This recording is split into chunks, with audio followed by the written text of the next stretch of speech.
was on for probably 2 minutes, and then I had to restart it because TikTok wasn't sharing it. I think it's also not sharing it now. No, it's 1 viewer, 0 viewers. It may be a lot of viewers, it's just not marking it. That's odd. So guys, yeah, let's, I'm not going to restart it again. If we have 10, 11, 12, 13, whatever. It's not the usual 100 or 90. But let's see. Yeah, like the show. And there we go. All right, numbers are going up now. Guys, the topic's the same. Heck, I think that I could really claim this is the only live Jewish forum that doesn't talk about Israel-Palestine. Right? The only one that talks about religion. I think so. There's a few rabbis on here that do like questions. If you type out the question, but they won't dialogue. I don't know why. I'm sure they're knowledgeable enough. But yeah, I guess this is just the way we do it here. All right. Okay, let's see. Guys, whoever wants to hop on, I'll let him in right away, assuming that you're not the usual riffraff. But how do you become Jewish? How do you become Jewish? It depends where you live. In some places you can't, unfortunately, since conversions have been somewhat politicized. But if you happen to live in America, England, Australia, Canada, then it's possible. Go to your local synagogue. This is a challenge I make everyone consider every week. I live in Beverly Hills. I'm surrounded by Jewish people. Okay, so why are you crying? Oh, is this the person who wants to convert? Yeah, there's what's that synagogue? Nesach? There's a fancy Persian synagogue there. Oh, it says my mic is low. All right, fine. Let me see if this is better.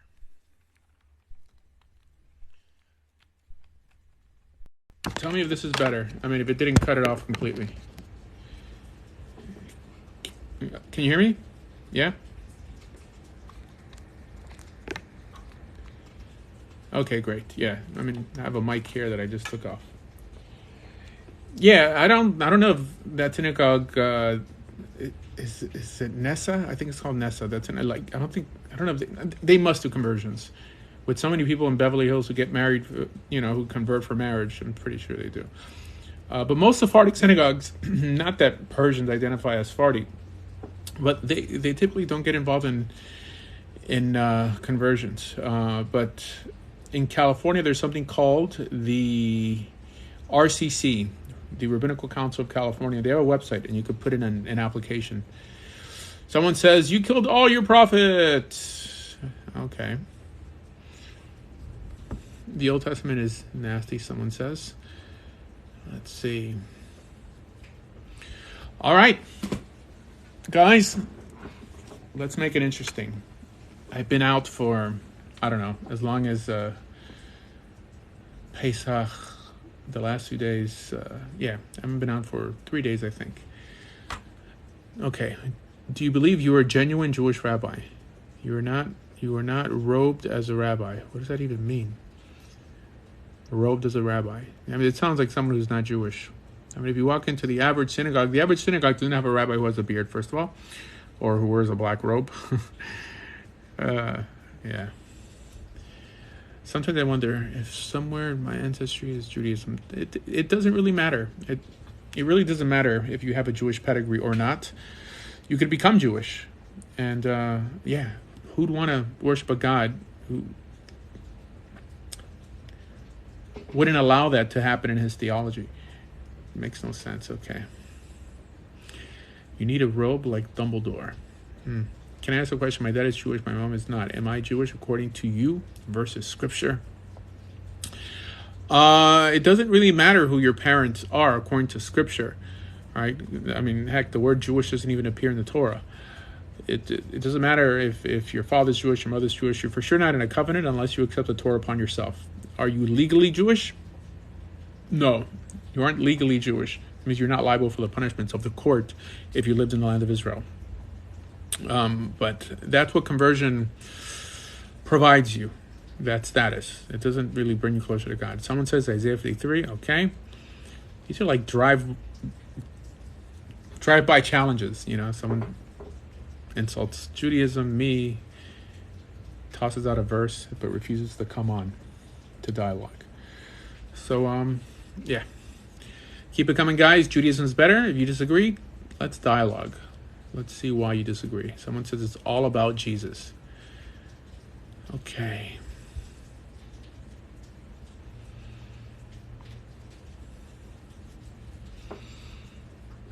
There's people who go from TikTok Live to TikTok Live, challenging Muslims and Christians. Here's your chance to dialogue with a Jewish person, with an Orthodox rabbi.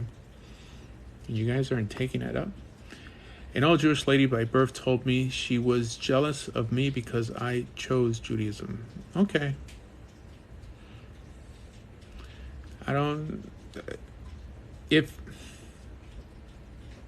Ask her if she feels it's okay to encourage Judaism, because with that attitude, she should.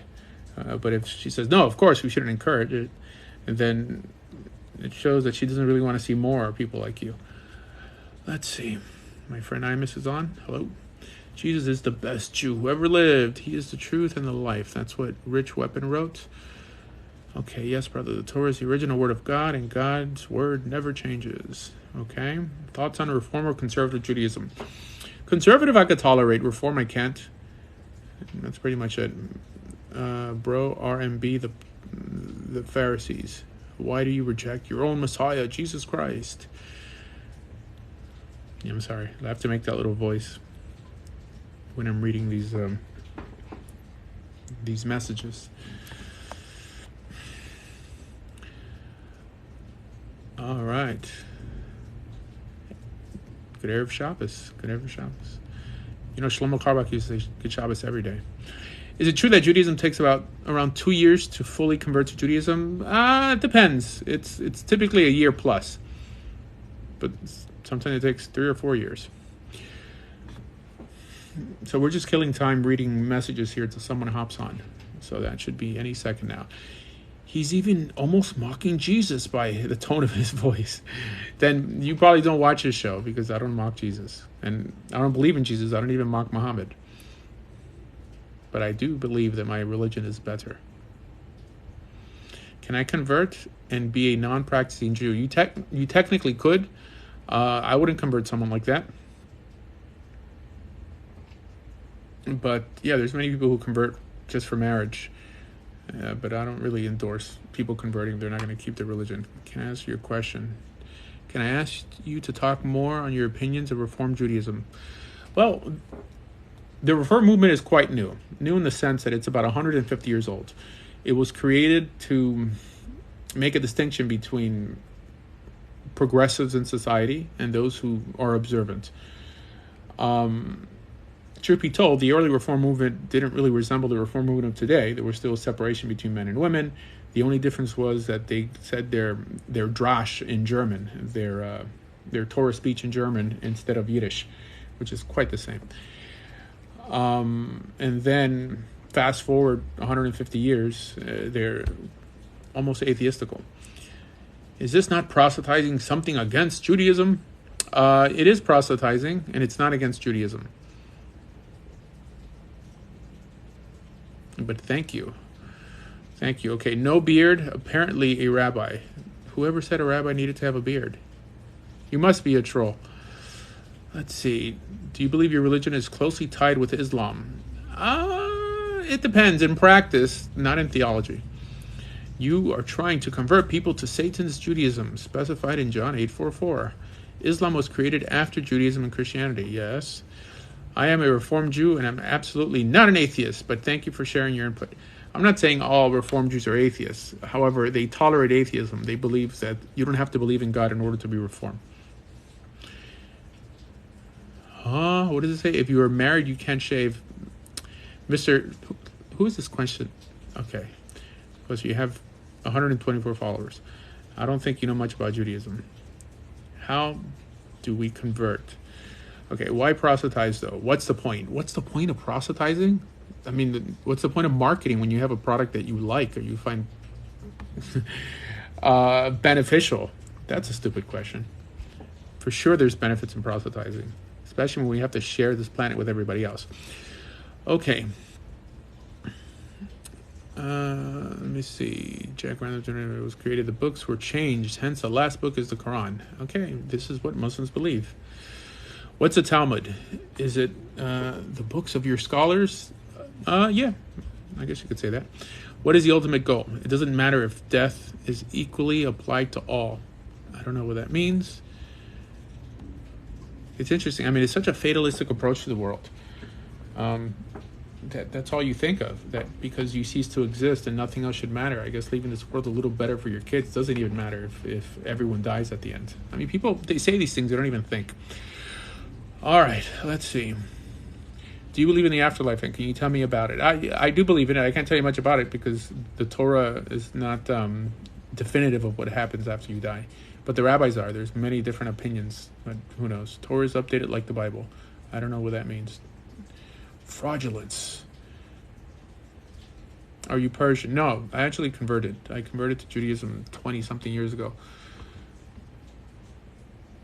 But I guess I look Persian. No, maybe? No, I don't think I do. Let's see. Matrix is okay. Read more research. We have a weak audience today, folks. Come on. Where are my warriors at? My biblical warriors that come up here and challenge me. Judaism is better than what? Mormons? Yeah, probably. But what else? Okay.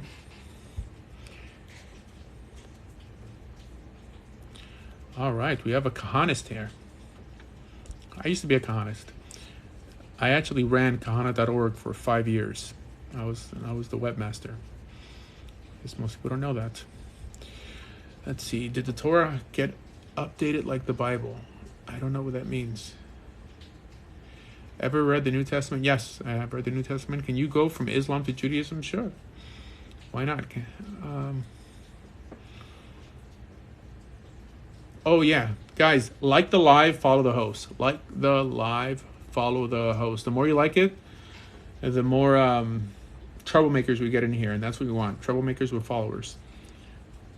Because that's how you guys learn the most. Did they change the Torah? No, they did not change the Torah. But you're speaking to a religious Jew, so now what do you think I'm going to say? Yeah, but when the temple is rebuilt, will there be live streaming sacrifices? Probably. In Brooklyn, there's a lot of Jewish people. Okay, yeah. If you read the New Testament, how do you feel about the words of Yeshua? I think they're very nice words. I think he was a very nice man. I just don't think he's God or the Messiah. My interpretation of Isaiah chapter 53. I believe Isaiah chapter 53 is talking about Isaiah in particular. And all the martyrs and messengers of God. If you want to include Jesus as a messenger, then there. Well, you could. I don't. Fine. If Judaism is better, then why do you sell Jesus Christ, the Son of God, to... I don't know what that means.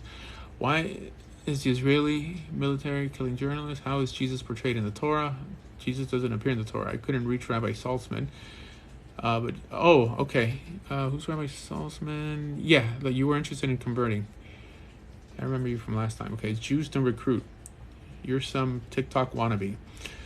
Oh man, I wish one of you guys had 1,000 followers so you could come up here and like really make your case. It's interesting how Judaism is a religion that its practitioners know the least about how it functions. They just don't know. It's a shame. It seems more complicated than it is. But this is why I'm here, guys. Does anyone that keeps the Noahide laws even unknowingly fall under Judaism? Yeah, I mean, the notion of the Noahide laws is really similar to the Islamic notion of dhimmi. Hold on. Best. How exciting. Welcome, Eliman. How you doing, bro? Good. I got some questions, all right? So, are you a rabbi? Yeah. Okay, so you're a teacher, right? I'm more... The prophecies concerning, like, Jesus, do you believe those? Oh, I don't believe they're... I mean, I'm not a Christian. If I felt those prophecies were talking about Jesus, then I would believe in Jesus. Yeah. Who do you think they're talking about? I think that almost every supposed Messianic prophecy today, people believe it's they're Messianic prophecies because Christians said so. Jews never walked around thinking they were Messianic prophecies. Okay. What's your take on them, though, then? Like, for example, yeah. Hold on. I believe uh, Isaiah 53. Yeah, so I think Isaiah 53 is specifically talking about Isaiah. Our tradition teaches us that he himself was killed, but it's also talking about the messengers and martyrs of God, meaning whenever God sends prophets or messengers to Israel, it's because Israel's doing something bad. So by definition, Israel's going to make them suffer and then many times kill them. If you believe Jesus is a messenger, then it doesn't exclude him, but it's not specifically talking about Jesus, in my opinion. Okay, so you like the part where it says, like Isaiah 53, right? Like Yeah. Okay. Yeah, he was. It says that he was led like a sheep to the slaughter, and he basically bore our sins. Yeah, it seems that the understanding there is that he died because of your sins, not for your sins. Meaning, for could be both. Like it's in Hebrew, it's like meh. It's like it's for something. So dying for something is the same as dying because of something. That means messengers suffer because of the mistreatment, i.e., the sins of the people they were sent to, but not necessarily for the sins, like as an atonement. But it doesn't matter. There's a lot of embellishments here and there. It's all poetry, especially in the books of the prophets. But being that the idea of the Messiah doesn't literally appear in the Torah, we know that we're not commanded to believe in that idea, right? I mean, from a Torah perspective. Right now, there's many rabbis. For example, there's a famous rabbi. His name is Maimonides, the Rambam. So his understanding of the Messiah is just that we have an obligation to believe in a coming king. So that notion of the Messiah I can accept, but some sort of Superman Messiah or someone who dies in your behalf, or even from the Kabbalistic world, someone who doesn't die at all, or who flies, who reads your mind, all this stuff, I don't believe in that. In that rendition of Mashiach. Yeah. Okay. Because there's even like prophecies of Jesus in Psalms and all that. You know that, right? Yeah, but that's Yeah, what that's Christians right. say. That what you're doing is that you're looking at the Jewish Bible with Christian lenses. All right, and Muslims do the same thing, but it like just hearing you speak sounds like you first started with the New Testament, you became convinced of the New Testament, and then you started looking at the Old Testament, or what Christians call the Old Testament, with New Testament lenses. Yeah, so I mean, you're a Christian, and that's fine. Have you ever considered becoming Jewish? No, because I don't really understand. Like, I thought I always looked at like Judaism kind of like Islam. Like, they kind of like the same to me. Well, but they're both focus a lot on practice because it's not all about faith. And as a matter of fact, Christianity also focuses on practice, but they're just not able to articulate where their practices actually come from. Right? I mean, like, you guys try to emulate Jesus, but Jesus was an observant Jewish man who kept Torah laws. So, like, if you really wanted to be Jesus-like, you should strive to keep the laws that Jesus kept. Well, we do, but we don't like what's it called? We don't hold like say, oh, I'm saved because I kept the laws or I kept every laws. We believe that's like by the grace and by the blood of Jesus is what saves us. Yeah. So we don't necessarily say that we're saved for keeping commandments, that we just know that's how we please God, by keeping commandments. Our Bible doesn't say exactly how one is saved, because it doesn't talk about heaven and hell. That's a later notion. So it seems that we're doing the right thing for the sake of doing the right thing, and that's probably the most mature reason to do anything. Okay. Well, just a note on that, like I don't know, because you say you don't read the New Testament, right? But in Oh, the I know New the New Testament, Testament. If you want to bring it up, that's fine. okay, because it's the New Testament said, without faith, it's impossible to please God. All right. Yeah. Okay. I mean, But faith itself is a commandment. That means God expects you to have faith in Him. It's somewhat of a requirement. So it's yeah, not. because like if you look at like Abraham, if you look at David, if you look at like all the prophets, all of them had to have faith that God even existed, right? Okay. Yeah. I mean, if you believe in a God, or what's the point of believing in a God if you're not obeying His words? Yeah. I mean, Um. if you say you believe in God, you'd want to do what He tells you to do, right? So what would you say would separate you from someone that's Muslim though? Because like you basically Muslims like believe the same thing as you guys. So Muslims, as a requirement, have the belief in Muhammad as a messenger and a prophet, as the final messenger and prophet. They believe that we corrupted our Bible, that the only true rendition of our Bible is what appears in the Quran. And they believe that you can't become Jewish, that the only universal religion is Islam, which is not true. And they have certain allowances that we don't have, right? They violate Jewish law in many areas, even dietary laws. They could eat rabbits, they could eat camels and stuff like that, while our Bible prohibits that. But Okay. yeah, but I mean, now that you know that you could become Jewish, perhaps, being that you belong to a belief system that's an offshoot of Judaism, Christianity came from Judaism, I think it benefits you to look into Judaism with like a fresh perspective. Leaving or putting behind everything you were taught from Christianity and starting from, let's say, the book of Genesis and then moving forward. And then hop into the book that you call the New Testament and see if it matches. Yeah, I've read like the Old Testament many times. Like I can't remember where I started reading the Bible from because I used to read the Bible when I was like little, so I don't remember where exactly I started reading. But all I remember like in church we got taught about Jesus a lot. So like I think I read about like like Matthew, John, the Gospels. Guys, like the show, follow the host. Like the show, follow the host. Welcome, Daragon33. Hey, what's up, man? How are you doing? Good. I think this is really interesting. Like, I think I don't run into too many Jewish lives, which is kind of cool. That like at least I found this one. I'm an agnostic Christian, hard determinist. Are you an optimistic agnostic or a pessimistic agnostic? I think I'm optimistic. Very Maybe nice. passive. I don't know. But I'm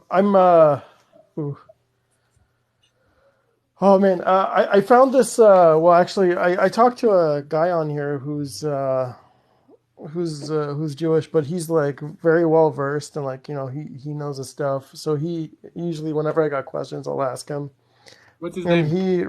Moshe. There's a lot of Jews named Moshe. All right, that's fine. All right. Now I'm just curious because I don't know too many Jews who are knowledgeable who are on TikTok, at least about Jewish law, Judaism. But yeah, right. So he actually introduced me to this website. What was it called? Man, give me a second. Let me. I have a question for you. Since you don't believe in like the sacrifice of Jesus, do you still sacrifice animals? no. There we go. It says in the Torah, in our Bible, we're not allowed to sacrifice outside of the place that God has chosen. So till there's another temple in Jerusalem, we're not allowed to offer sacrifices. Okay. So like, what happens like if you sin? Like, how do you get your atonement for your sins? We ask for forgiveness. That's it. Okay. All right, continue. So the website is called Sepharia. Oh yeah, that's probably the most popular Jewish website out there. Yeah, I started like really checking out like I think it's the court cases from like way back in the day, like the stuff that kind of like fall into the Talmud, I think. Yep. It's really interesting stuff because like I'm so man, I got like so many different things I kind of want to like say because it's kind of interesting that it's just not really a life I'm kind of used to. Yeah, so everything that appears in the Talmud, by the way. There's just something. Right. No. Yeah, I get that. And I understand that. Like, I mean, I did a fair bit of deconstruction, like in my faith of Christianity. Like, I kind of threw away like the anonymous Gospels and the Book of Acts and Revelation. Some of the letters that were attributed to Paul that were not actually written by Paul. So I think like the story that Paul is actually telling, like, in the New Testament isn't really the same story that we see in the Gospels. I know that most most Jewish people don't think that Jesus was the Messiah, and I don't even think that Jesus actually existed as a person, because the story that Paul's talking about is completely different than that. Paul's talking about like an angelic figure, like the priest in the temple in heaven. He's kind of like putting out a completely different story than what we see that came after, like Paul's letters. I thought it's just kind of interesting because this wasn't Well, really my mindset for I mean, a if you're long fed up time. with I apologize. Christianity, if you're fed up with Christianity, perhaps you may want to consider becoming Jewish. It seems like there's less to believe. It's less superstitious than Christianity and Islam, and it's based on ethics, on behavior. Right. Although there's some tenets, there's some beliefs that you have to adopt, but they're so minuscule that How it's is like, it less superstitious? how is Christianity superstitious? Well, because it's built Or on less? notions. Yeah, because it's built on notions, like metaphysical ideas that don't appear in our Bible, right? But it claims to be an extension to our Bible. So, Like what? well, I mean, like heaven and hell, Satan, the idea of a tempting Satan that in some way fights against God, and your whole premise as a Christian is to stay out of hell and to make it into heaven. While it seems, at least from my perspective, that if God cared so much about heaven and hell, He would have mentioned it in the Bible, in the Jewish Bible, which is the source of your religion. But Do you for know someone, that I've heard excuse me, but excuse me, sorry about that. I've heard Rabbi, and I don't know how much you respect Rabbi Tovia Singer, but I've heard Rabbi Tovia Singer talk about hell before also, and that some Jews believe in hell. And as far as Satan, I don't believe in Satan. I believe like Jews do that he's just an adversary. It could be anybody, just somebody who opposes uh, a certain belief or opposing a plan or something. Yeah. yeah, I actually believe in hell. I just don't think it's a tenet of my belief system. Just because I think that if God is just, there has to be more. There has to be, some sort of divine justice. Because there's crappy people who Did get away with a lot, and good people who suffer unjustly. But I don't right? think that God requires me to believe in that. For sure, the religion Yeah. is not based on that. Right. No, you know what? I don't think that God requires us to believe in that also. And did you know that Jesus, he doesn't believe that hell is a place that we go to forever. So in the parable of the unmerciful servant, right? Jesus, he says that this servant who owed a lot of money, he owed a lot of money, right? So then the master was about to throw him in jail and sell everything he had, but he didn't because that servant begged for forgiveness, to cancel the debt. So then the master canceled the debt. But then when that same servant went out, he saw somebody who owed him only a little bit of money, and he beat that person, and he had him thrown in prison. So then the other servants, they went to the master and said, "Hey, did you see what that guy that you just forgave, did you see what he did?" And then that master said, "Hey, you wicked servant, how dare you? I forgave everything that you owed, but you still threw that person in prison and you beat him."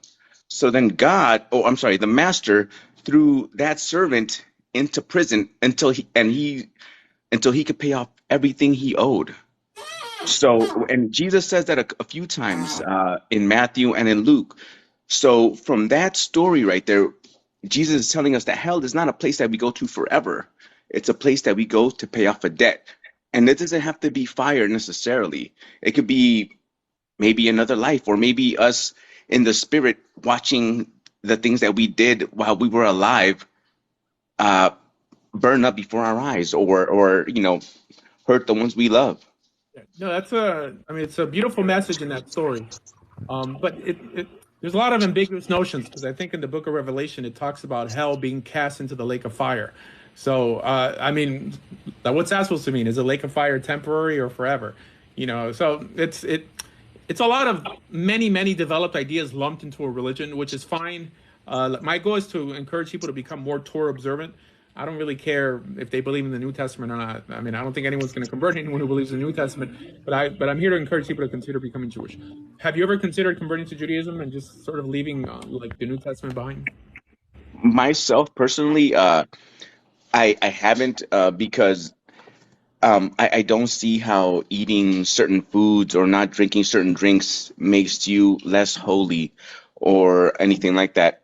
Adam and Eve, right? For example, Adam and Eve, they didn't have any instruction. They didn't have instruction. All they had was a simple instruction: don't eat off that tree, because if you eat off that tree, then your eyes will be open. So then, when they ate off that tree, it opened their eyes, and what happened? They were aware of their guilt and their shame. So that's why I don't really believe in the notion of religion or religious law. I go to God every day. I You believe in the pray. Bible? I do believe in the Bible. So in the Bible, God doesn't make a distinction between ceremonial laws and ethical laws. The same God who said don't eat pork is the same God who says don't steal and don't unalive people. It's the same God who says that the act of homosexuality is prohibited. I guess, how do you determine what's applicable and what isn't? I mean, well, we could look at all the times that God changed his mind on the laws. Genesis 1, there was no laws except, you But can after the eat Torah was anything you given, want. I mean, you can eat any fruit and any, what is it, plant that bears seed, right?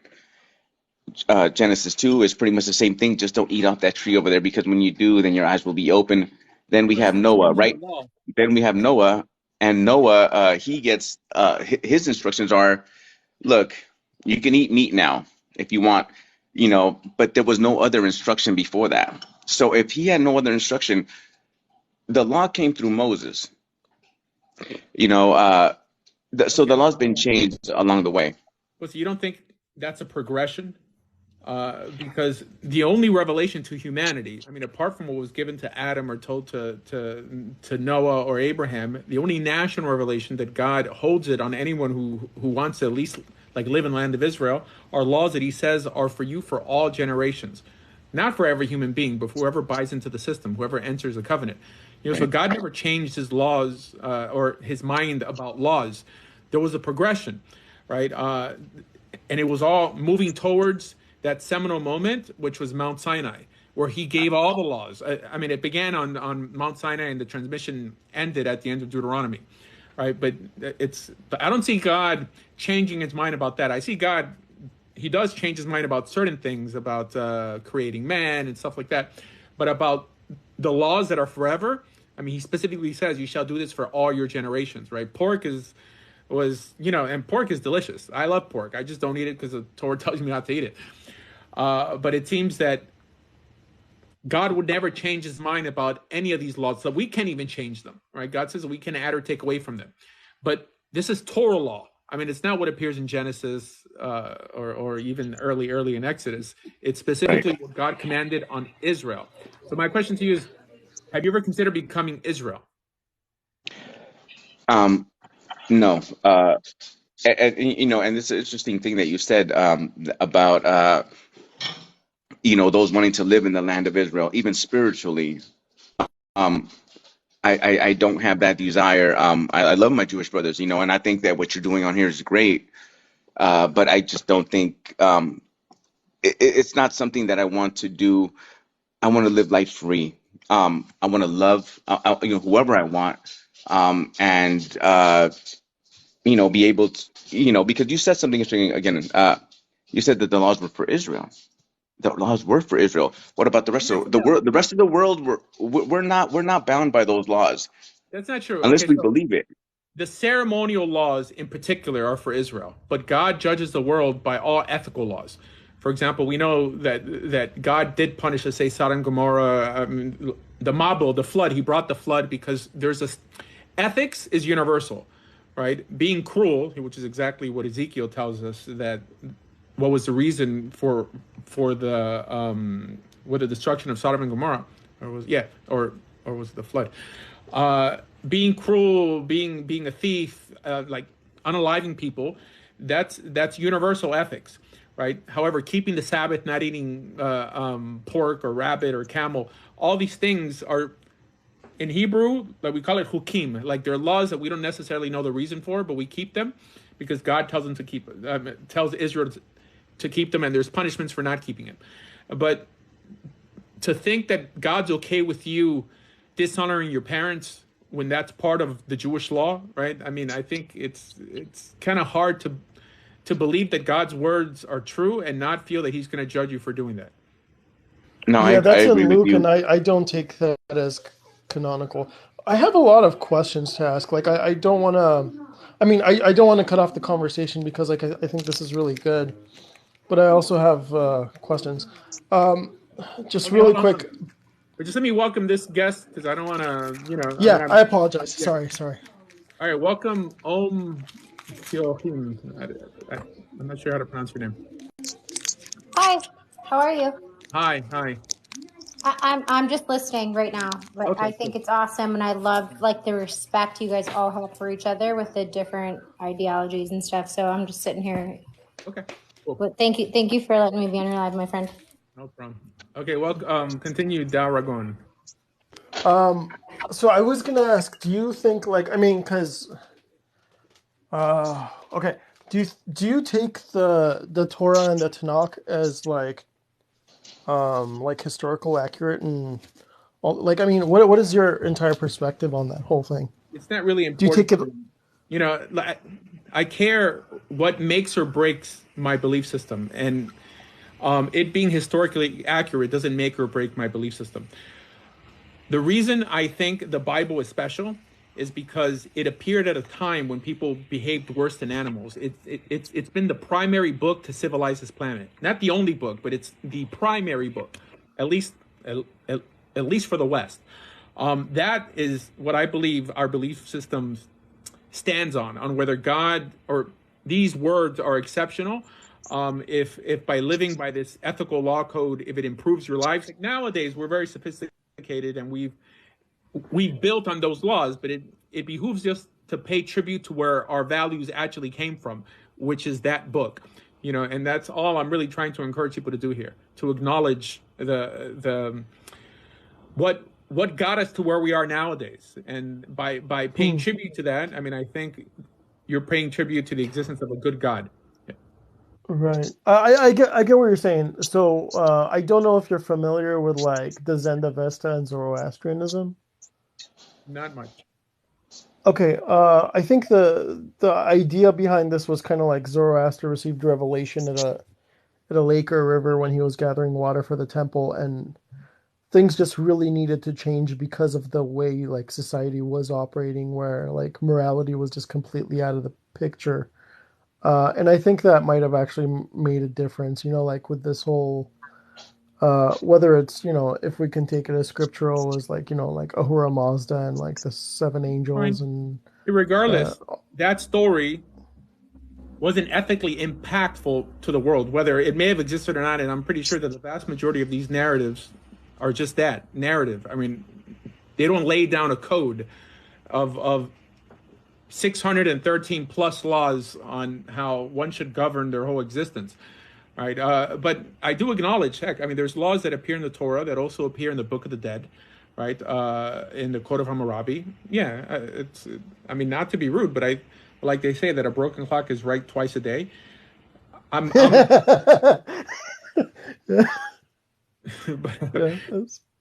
mean, only because we share ethics with other belief systems, like, doesn't mean that our belief system can't be more consistently ethical. That's it. I mean, I'm not saying that these other systems are bad. I'm just saying that our system is better and we can prove it because it's been the main book that has civilized the world. Specifically, I'm not saying the narrative, but the laws that appear in the Torah, the ethical, individual, moral training. So I think any reasonable person who has a hard time acknowledging that God exists could at least acknowledge that people who do believe in the God of the Bible live more ethically moral and fruitful lives. They're more benevolent. They volunteer more time.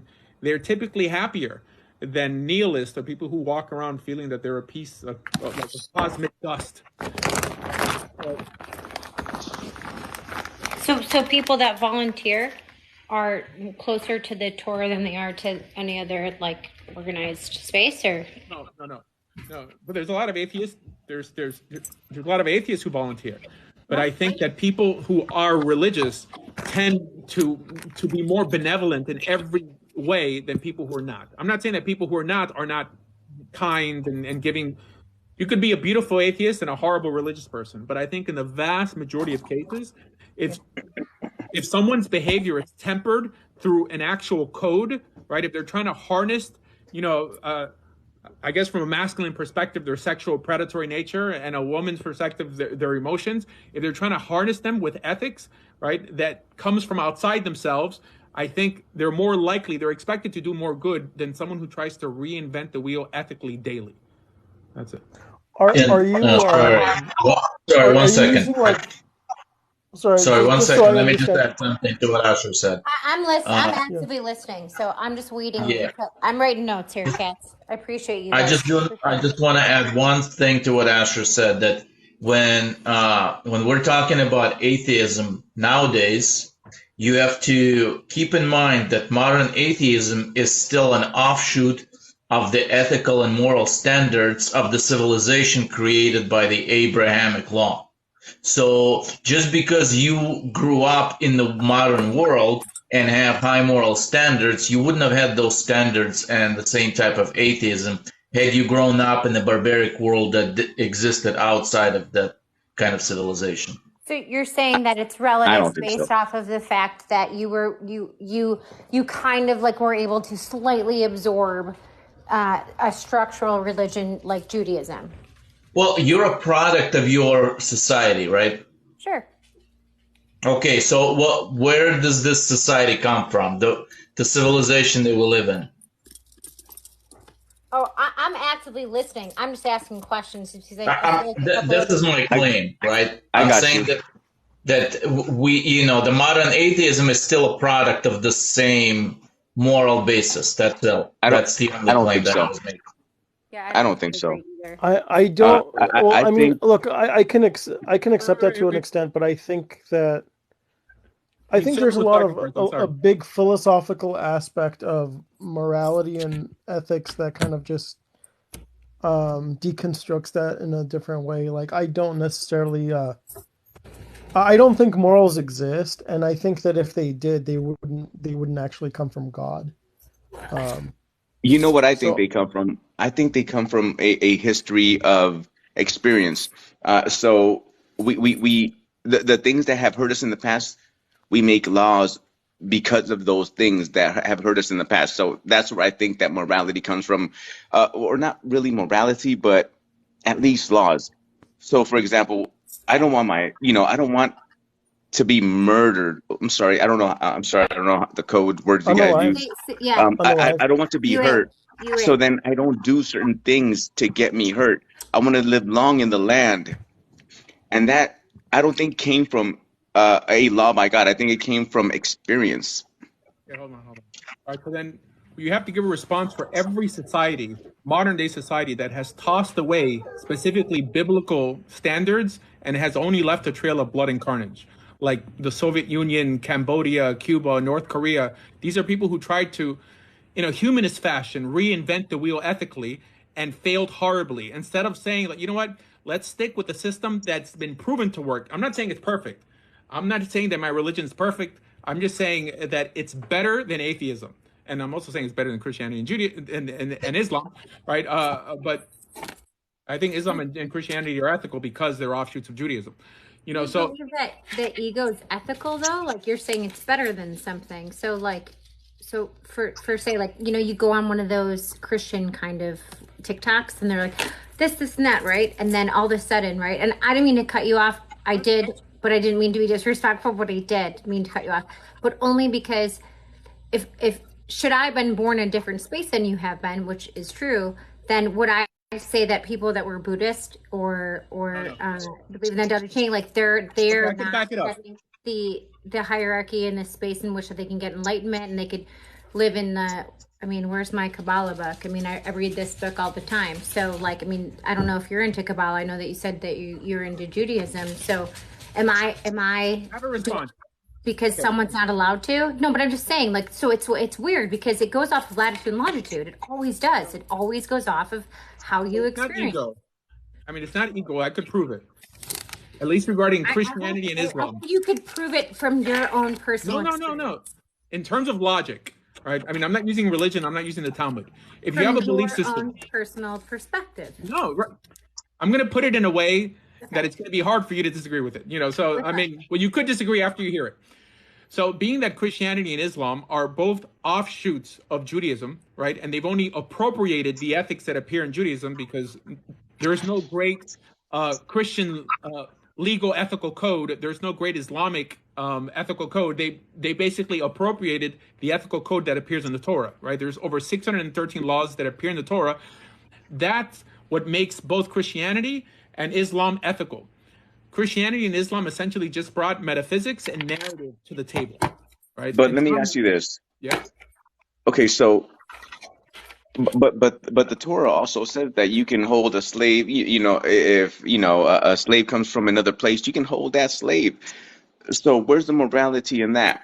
And that you can also own an Israelite slave for 6 years. No, I Tell get me, it. where's the morality in that? Yeah, but you're changing the goalposts.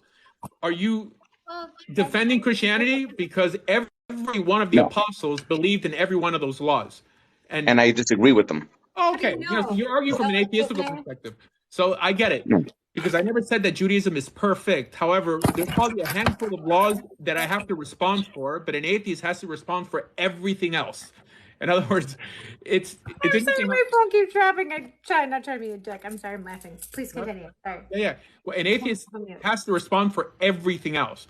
I'm not in any way saying that my belief system is perfect. I just think that it's better and more ethically concise than any atheistical system that tries to reinvent ethics the way they, however they happen to feel that morning. So I agree with you. You know what? Because Christianity doesn't say that a slave owner could be a slave for only this amount of years, so I agree with you there. Yeah, and I'm not an atheist or anything like that. I believe in God, like I said, but yeah, but it's not the God of the yeah, Bible. You're not going to stand up for the principles that appear in the Bible. Now, I disagree with some statements. Were you raised in a space of Judaism? No. I converted to Judaism 20. May I ask, like, just a random question? Because I think people might be wondering this. And so what was the thing that you felt like you were like? You all of a sudden you like found the Torah and you were like, okay, I'm gonna like go through this and like this hits me, like I get it. Like, what were you going through in life? Because what you're speaking about, it's not like a negative space. You're saying that you believe that this worked well for what you were going through in life. So what were you going through in life, if you don't mind sharing, that you felt that that made more sense?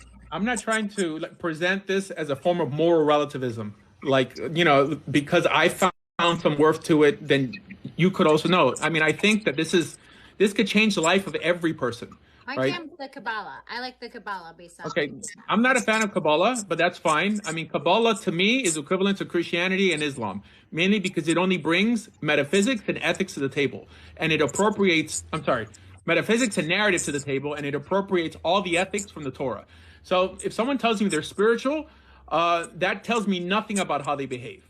Okay, but if someone tells me that they're in some way tempering their behavior against an ethical law code, which is the 613 commandments, that's for sure. You're big on regimens and codes and like laws, like rules, yeah.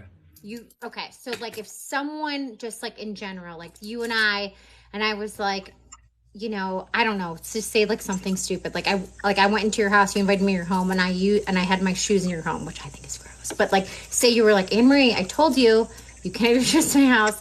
Like, how frustrated would you be?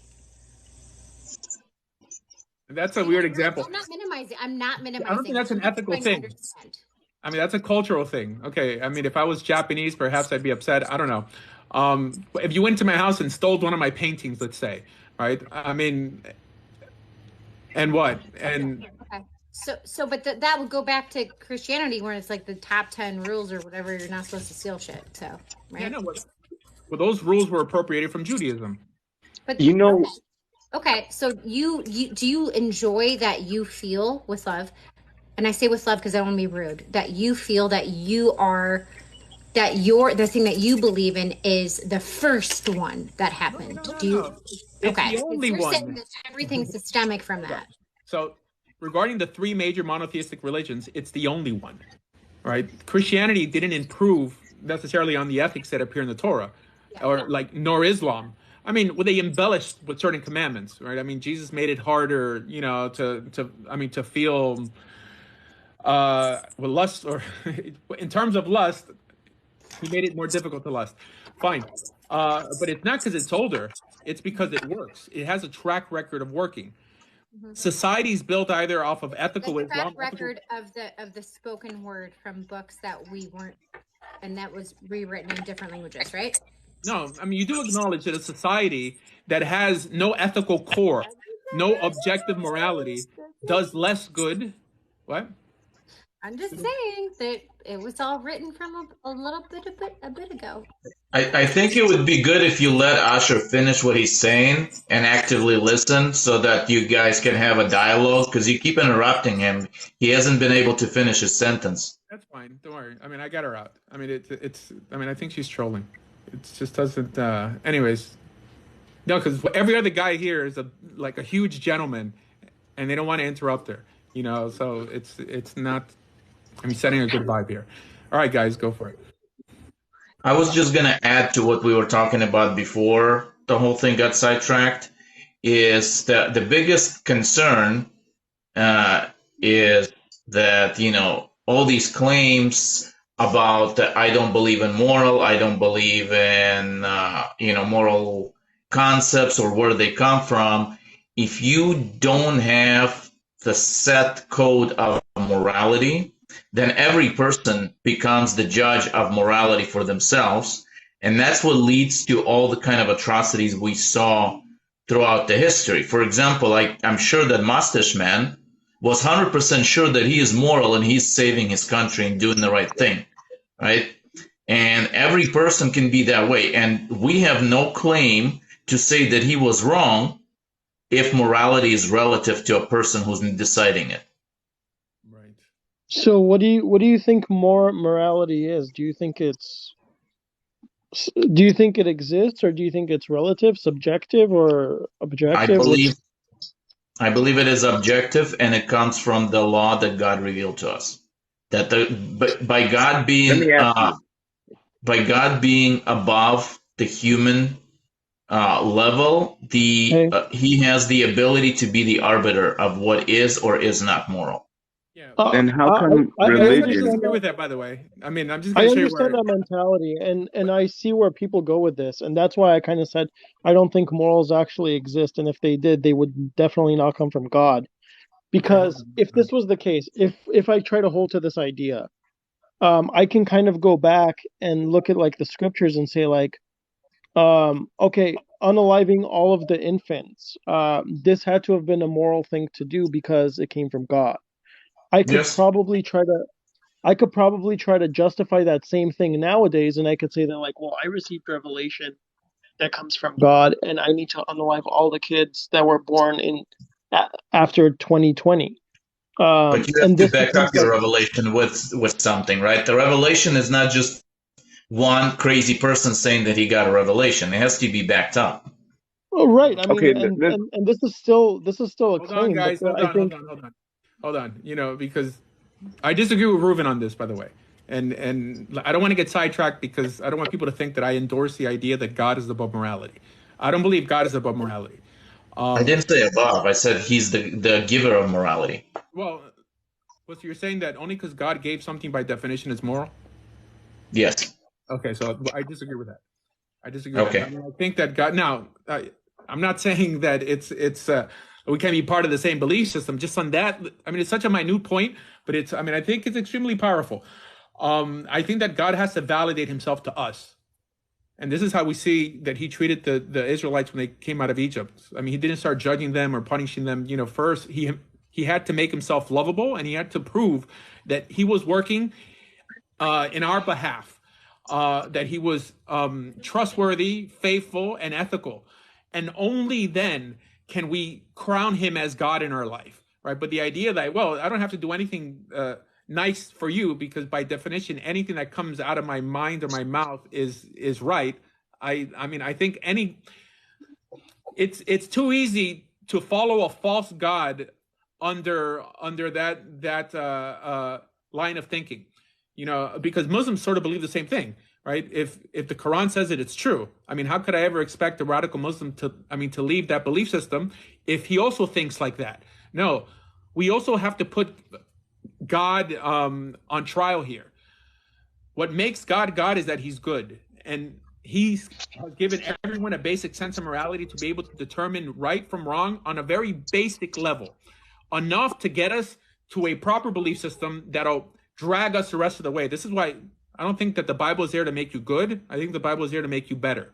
That means if you're a crappy person and you come to religion, your religion is going to look crappy. But if you're a decent person, right, and you're coming to God, then you're just going to shine that much more. As someone who dialogues with atheists, I knew that he was going to come up with that of the, like unaliving kids and this and that. There's certain parts of the Bible that I really don't understand, and I wish they were worded differently. But because 98%, probably 99% of the Bible, I do understand, and I find it as a force for good in this world, and has had more of an influence ethically, I think, than any other book out there. It behooves everyone to pay tribute to the main book that has civilized the world and coronate this author of this book as God in our lives. That's it. Rabbi Asher, can I Sorry, say something let real me quick? just answer real quick because Asher was responding to me. So let me just answer, then I'll give it back to you. So I disagree with the concept that we decide what's good and what's not, because you said we have to judge God on what makes God good, and I'm going to come back to you and ask, what is good then? How do you define good, and who made you the arbiter of what's good and bad to be able to judge if God is good or God is bad? Right? Basic sense. There has to be a basic sense of morality that everybody's born with. This is the only way God could reward you for choosing the right religion, right? Because every religion, if that was the case, everyone would remain in the religion that they were born in, because every religion claims to be true, right? So if everyone followed those rules, no one would become Jewish. No one would ever, if you're a radical Muslim, you'll die a radical Muslim, right? But the idea that, well, you stop for a second and you're like, wow, killing innocent people, stealing this. I'm not saying that Muslims teach this, but we have to, everyone has this basic sense. This is how God judged Sodom and Gomorrah, right? Because he didn't give you a law, right? But you can't say that you didn't know it was wrong to unalive people, right? There's a basic sense of morality that everyone has to be born with in order to be rewarded for making the right decision at the end of the day, right? Because someone could say, well, it's not my fault that I'm not ethical. I wasn't born to a Jewish family or a Christian family, right? It's not my fault. No, it is your fault, because you should have known better that what you were doing on a root level was wrong. Religion, the Torah, is there to drag you the rest of the way and make you a civilized human being. But from an ethical perspective, from a bare minimum, we have to be born with some sense of right and wrong. I Can I don't say agree something? with that. I don't agree with that. Yeah, go ahead. I promise I'm handing it back to you now. Real quick. Ruben, did you know that God is the one who creates good and evil? This is written in the Tanakh. Okay, God That's not creates what it good and says in evil. Hebrew. Wait, hold on one It second. doesn't say that, actually. Right. And It doesn't say if that. God doesn't create good and evil, I think the evil is absence of doing God's will. Yeah, but he's Evil quoting is the book not of a thing Isaiah. on its own. Evil is it's like the darkness is not a thing on its own. It's absence of light. The evil is not a thing of its own. It's the absence of good. I, the Lord, create good and calamity, I think is the word. Well, so you're quoting the book of Isaiah. So the word ra in Hebrew doesn't mean evil, and most Okay. people don't know that. But the word for Hebrew for evil in Hebrew is merusha. So ra means disorder, that he allows for disorder, that he creates good and he allows for disorder. That's the proper interpretation of ra there in Isaiah. But most people don't know, because in the English, it just says evil. In some Jewish translations, it says evil also. But the word Right. ra, you can look it up in a concordance. Yeah. No. I've heard other rabbis say that. So if you say that, then that's fine. Also, Rabbi Asher, I want to commend you for something, because you said that, sometimes you got to put God to the test and see that what is being said is proper. That's a true priest, and or a true rabbi. I don't know if I'm correct in the language, but I commend you for that. Oh, Not that it means anything, but I commend you. Really do. I respect you for that. it's very nice, guys. Like the show, follow the host, just so we could get more views. I mean, for all the watchers out there, Thank you. follow. I So, think that you should consider becoming Jewish little servants. I think a lot of your questions would be answered within Judaism, and Judaism is not monolithic at all. There's many different types of views, but in Judaism we have something that Islam and Christianity really doesn't focus on a lot, and that's the idea of optional beliefs. We don't judge people in Judaism just because you happen to disagree on minute things, right? I mean, especially about big picture things like ethics. We just know we have to keep God's word, but not every Jew who walks into a synagogue believes in God. I mean, from the same level, But it's So I think that Judaism is a bit more palatable from that perspective, because it's not so built on dogma and heaven and hell, right? It's more built on ethics on this planet. I mean, that's what but the notion of heaven and hell came out of exile and redemption, because that's what being so saved in the Bible means. It means being saved from your enemies, right? From being occupied or being exiled, and hell is the opposite, exile, right? look, man, I'm having a I'm having a hard time with this because there's quite a bit going on. I'm Yeah, sorry. and just real quick to add, just as an example here of how like free Judaism is. Here I am, Orthodox Jew, sitting here arguing with a rabbi, and we completely disagree, and we're still part of the same religion, and we agree on many other things. So there's Yeah, no like Actually, fundamentalism. I get that. But okay, so let me bring up a couple of points. One is, okay, as far as like the whole thing with the Exodus, where like after they come out of like slavery, and then God gives them laws on how to actually take slaves and keep slaves. To me, that seems extremely problematic. It's I don't think that's God's writing there. I think this could be potentially man's manipulation of scripture. I can explain it for you. So in Judaism, we have something called an oral law, which fills in a lot of the gray area. I mean, the idea that a Jew could read it like that, I mean, he can't read it like that we were brought out of slavery just to make slaves ourselves. No. So there's two types of slavery in Judaism. There's indentured servitude, which is what's called an Eved Ivri, a Hebrew slave who wants to pay off some sort of debt or wants to live, I don't know, in some sort of or with some sort of security, becomes a slave for up to 7 years, and then he could even extend that forever. An Eved Kanani is a Gentile slave that could be that one of the spoils of war could be purchased from somebody else, but according to Jewish law, this individual, first of all, he's circumcised right away, and he's immersed like a slave. He could go free whenever he wants if he decides to convert fully to Judaism. So it seems that slavery, now, the only way you would come to this conclusion is if you believe in the oral law, like all Orthodox Jews do. It seems that the whole purpose of Gentile slavery was to make more Jews, because who would want to remain a slave when you could convert to Judaism? And I have a whole video on this online. Look it up on YouTube, Slavery and Judaism, Asher Meza. I have over 1,400 videos teaching it. Yeah, okay. Sorry, just to add to it real quick before you start responding. The whole criminal system in Judaism and the ancient Israel did not have concept of prison or imprisonment of any kind. The entire criminal system was based on the concept of the indentured servitude. So when you caused damage or harm to somebody, you had to work it off to the person that was caused harm. And I will argue with you for the rest of the day that it is much better than the current criminal system in US, where a person goes and gets locked up in the cage, and the person who was harmed by it gets no recompense from it. Instead, he is actually paying taxes to keep him in the cage. So that is Yeah, a different. I don't like. I'm not gonna sit here and try and compare like slavery to like the judicial system. I don't think. First of all, I don't think it's analogous, and there's no point in that. And like it makes me upset. But It's I very think that analogous. Hold on, wait a minute. I mean, it's very analogous. The prison system is not a form of slavery.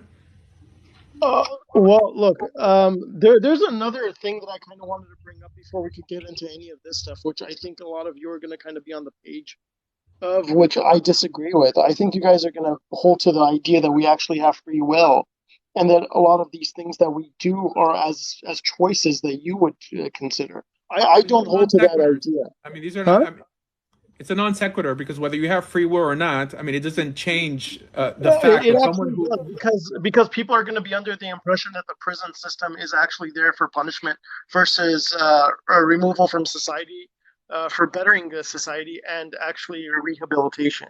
That's the actual purpose of the not in correctional system. America, That's maybe why in it's called a Norway. correctional system.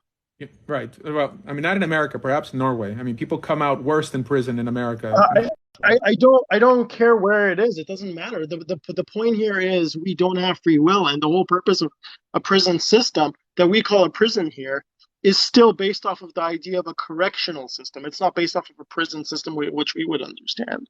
But no one could prove whether you have free will or not, which is why I that's not what this show is about. I mean, talking about the unprovable. That we're talking about things you can prove in terms I that can prove to you that we don't have free will. We can show this through physics. But what you're doing is you taking argument about reality of life and changing it into a philosophical argument, and it doesn't resolve I'm anything not. I'm about not. I'm what we not said, saying it right? this from a philosophical perspective, but I mean, if you want to take it from like a theistic perspective, I could break it down to extremely simple. If God is all knowing and all powerful, then God knows exactly what I'm going to do.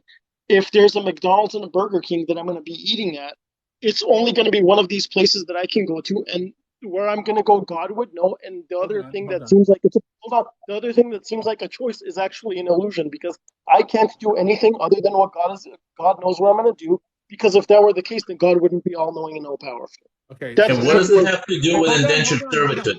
guys. Okay, that's not what I teach in this show, which is why I think it's completely futile for you to mention it because I don't teach that God is all powerful and I don't teach that God is all knowing because the Torah is ambiguous in that notion. In some areas it shows him all knowing and in some areas it shows him not.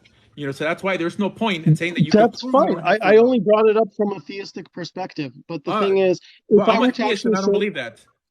Okay, that's fine. Okay, I can actually show you this through, you like I said said, you through could prove physics. it. Okay, Yeah, I you can. don't I need. can Okay, prove this to you no, through physics. so that wasn't proof. That's only No, no, no. proof. That was not proof. That was me actually showing you if you're going to concede to the idea of Okay, that this yeah, is but I what didn't God is. concede to that idea. Okay, I'm sorry. but it's move. You know what? Let's just move on. Because it seems like you're bringing up these arguments that don't apply to anything we're talking about. You're running away from the fact that people who live their life against this ethical standard, they do more good on this planet. You haven't acknowledged that. You haven't denied it. Can you show Speak. me? Okay, Can you show me then? can you Then disagree explain with to me that or like agree with where it? the slavery thing comes in as an ethical thing to do, I just because I don't explained it to understand you. that. Okay, No, do Jews have slaves you today? explain to me what the laws or Do rules Jews? and Okay, regulations are to this. hold on. I never encouraged anyone to have a slave. I Okay. explained what slavery is. I don't expect you to believe it because you don't believe in the oral law. Fine. I said that there's some laws that I don't understand. I mean, slavery is not one of them, but there's some laws I don't understand. In life, the choice is not between what's perfect and what's horrific, but between what's good and what's better. Show me how being an atheist is better than being a religious person who submits himself to some ethical standard. I mean, can you answer that? I mean, that's what the show is about. I don't know. I'm not an atheist. Or in a pessimistic agnostic. How is I'm that a better? agnostic Christian. Okay. So let me try and get my head around this again one more time. Can you ask your question, please? Sorry. Just one more time. I apologize. Let's just move on, man. Let's just move on. I mean, I'm not going to waste my time. It's like some people want to make the show about something else, and I've done this long enough that I'm not going to go down a rabbit hole. That it's there's no answer to these questions because he's expecting you to respond in a specific way, and he thinks that I believe something that I don't, which is fine. My argument is not here to say that religion is perfect, that Judaism is perfect. While the average Jew feels he has to pay lip service to that. He has to kind of never disagree with Judaism. There's many things I disagree with Jews and Judaism and Torah with. However, my argument is that it doesn't have to be the best to win the argument. It just has to be better. It has to be better than atheism, pessimistic agnosticism, Christianity, and Islam. It just has to be better. And ethically, I believe it is better because it's the root ethically. Christianity and Islam, they appropriated our ethics, right? Jesus was righteous because he kept Torah law. This is why it's better. That's it. That's the argument. I don't have to be right about everything. I just have to be able to show how this belief system is superior ethically to any other ism out there. That's it. By the way, Usher, I wanted to just add that I do disagree. I believe that God is all-knowing and all-powerful. It's ambiguous in the Torah. In some portions, it shows them from that perspective, and in other portions, it shows them in a different perspective. Now, the Rambam and all these people will say, no, they'll try to explain it away, but I'm a literist when it comes from the Torah. I mean, it's just because I have to argue the Bible. I mean, I can't expect an atheist to accept what the Rambam has to say from an authoritative perspective. So I don't need to prove whether he's omniscient to prove that living a biblical existence or an ethical-based biblical existence is better than not. Because people get stuck. It's a trap whether the atheist does to in some way, just waste your time and stop you from getting the message out. You're not saying that religion is the best, that God is the greatest. Are you saying from their perspective, because you're talking to someone who doesn't believe in God, that it's just better and it's hard for them to deny it. It's hard for them to deny that children who grow up with some ethical, biblical belief system do more good or happier on this planet than kids who don't, right? I mean, they're not trying to cut their breasts off. I mean, they're not trying to, be unchaste at a very young age. This idea that anything goes for children, I mean, it's kind of ridiculous, okay? There's many, in the Jewish world, there are many atheistical Jews who put their kids in religious schools because they're not stupid. They may not be convinced of the existence of God, but they know that kids who grow up with this, let's call it poor man's philosophy, do a lot better on this planet than people who don't. That's it. That's the argument. Welcome. Excuse me, Rabbi, good talking to you. Everyone else have a real good night or good day, wherever you are. Later. Assalamu alaikum. Assalamu alaikum. Wa alaikum salam. Alaikum salam. What's up? كيف حالكم يا أخوة؟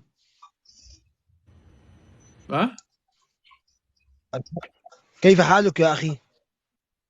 He thinks maybe one of us speaks Arabic. Sorry. I look, أنا من سوريا. but like I'm not. I'm sorry. سوريا. Oh, he's the guy from Syria. He wants to hang out just to get donations from viewers while we having discussions. He's a mashallah. Yeah, there's people do that on many lives where they just stay as a guest so that people can donate to them, like the refugees. All right. Yeah. All right. No, I think we're doing something here. Guys, like the show. Everybody who's watching it, like at least like it 10 times just so we can get more people in here. We're getting the message out that if you wanted to become Jewish, and I'm not telling everyone they have to become Jewish. That's not, I proselytize, but like if that's what proselytizing is, then that's not what I'm doing. Okay, I'm just letting you know it's possible. There's a lot of people I know that I don't want to be Jewish, but I wish everyone could live a biblically, ethical existence. That's it. And I'm not here to perfect the world. I don't believe in revolution. I believe in evolution. That means the way you make the world a better place is by little steps, not by trying to reinvent the wheel like Marx did. I think Durgan wants to come back to try ask questions better. He's a good guy. He was just trying to debate the wrong topic, I think. I've spoken to him before. He's respectful, but some people, hey, look, I have an agenda, clearly. I know. Here, I may not be getting paid, but my agenda is to dialogue about the topic that I have on top there, right? And that encompasses ethics and this and that, but it doesn't encompass dogma. There's a lot of things I believe that I don't toss on other people, and that's the definition of a fanatic. A fanatic is someone who judges people outside of his religion by the theology of his religion, right? Why would you do? I mean, Muslims do this all the time. It's like I'm supposed to be convinced of what the Quran says, right? Christians do it also. When you're speaking to non-believers, you have to speak in a universal language, and that universal language is ethics and logic. That's it, and that's my whole premise here: ethics and logic. That's what you can't deny. How do we know what's right and what's wrong on this planet, right? Because we live and we breathe, and we could see what makes the world a better place and what doesn't. In life, it's good ideas versus bad ideas. Whether it's Republican Party versus Democratic Party, whether it's religious Judaism, ethical Judaism, and unethical Islam.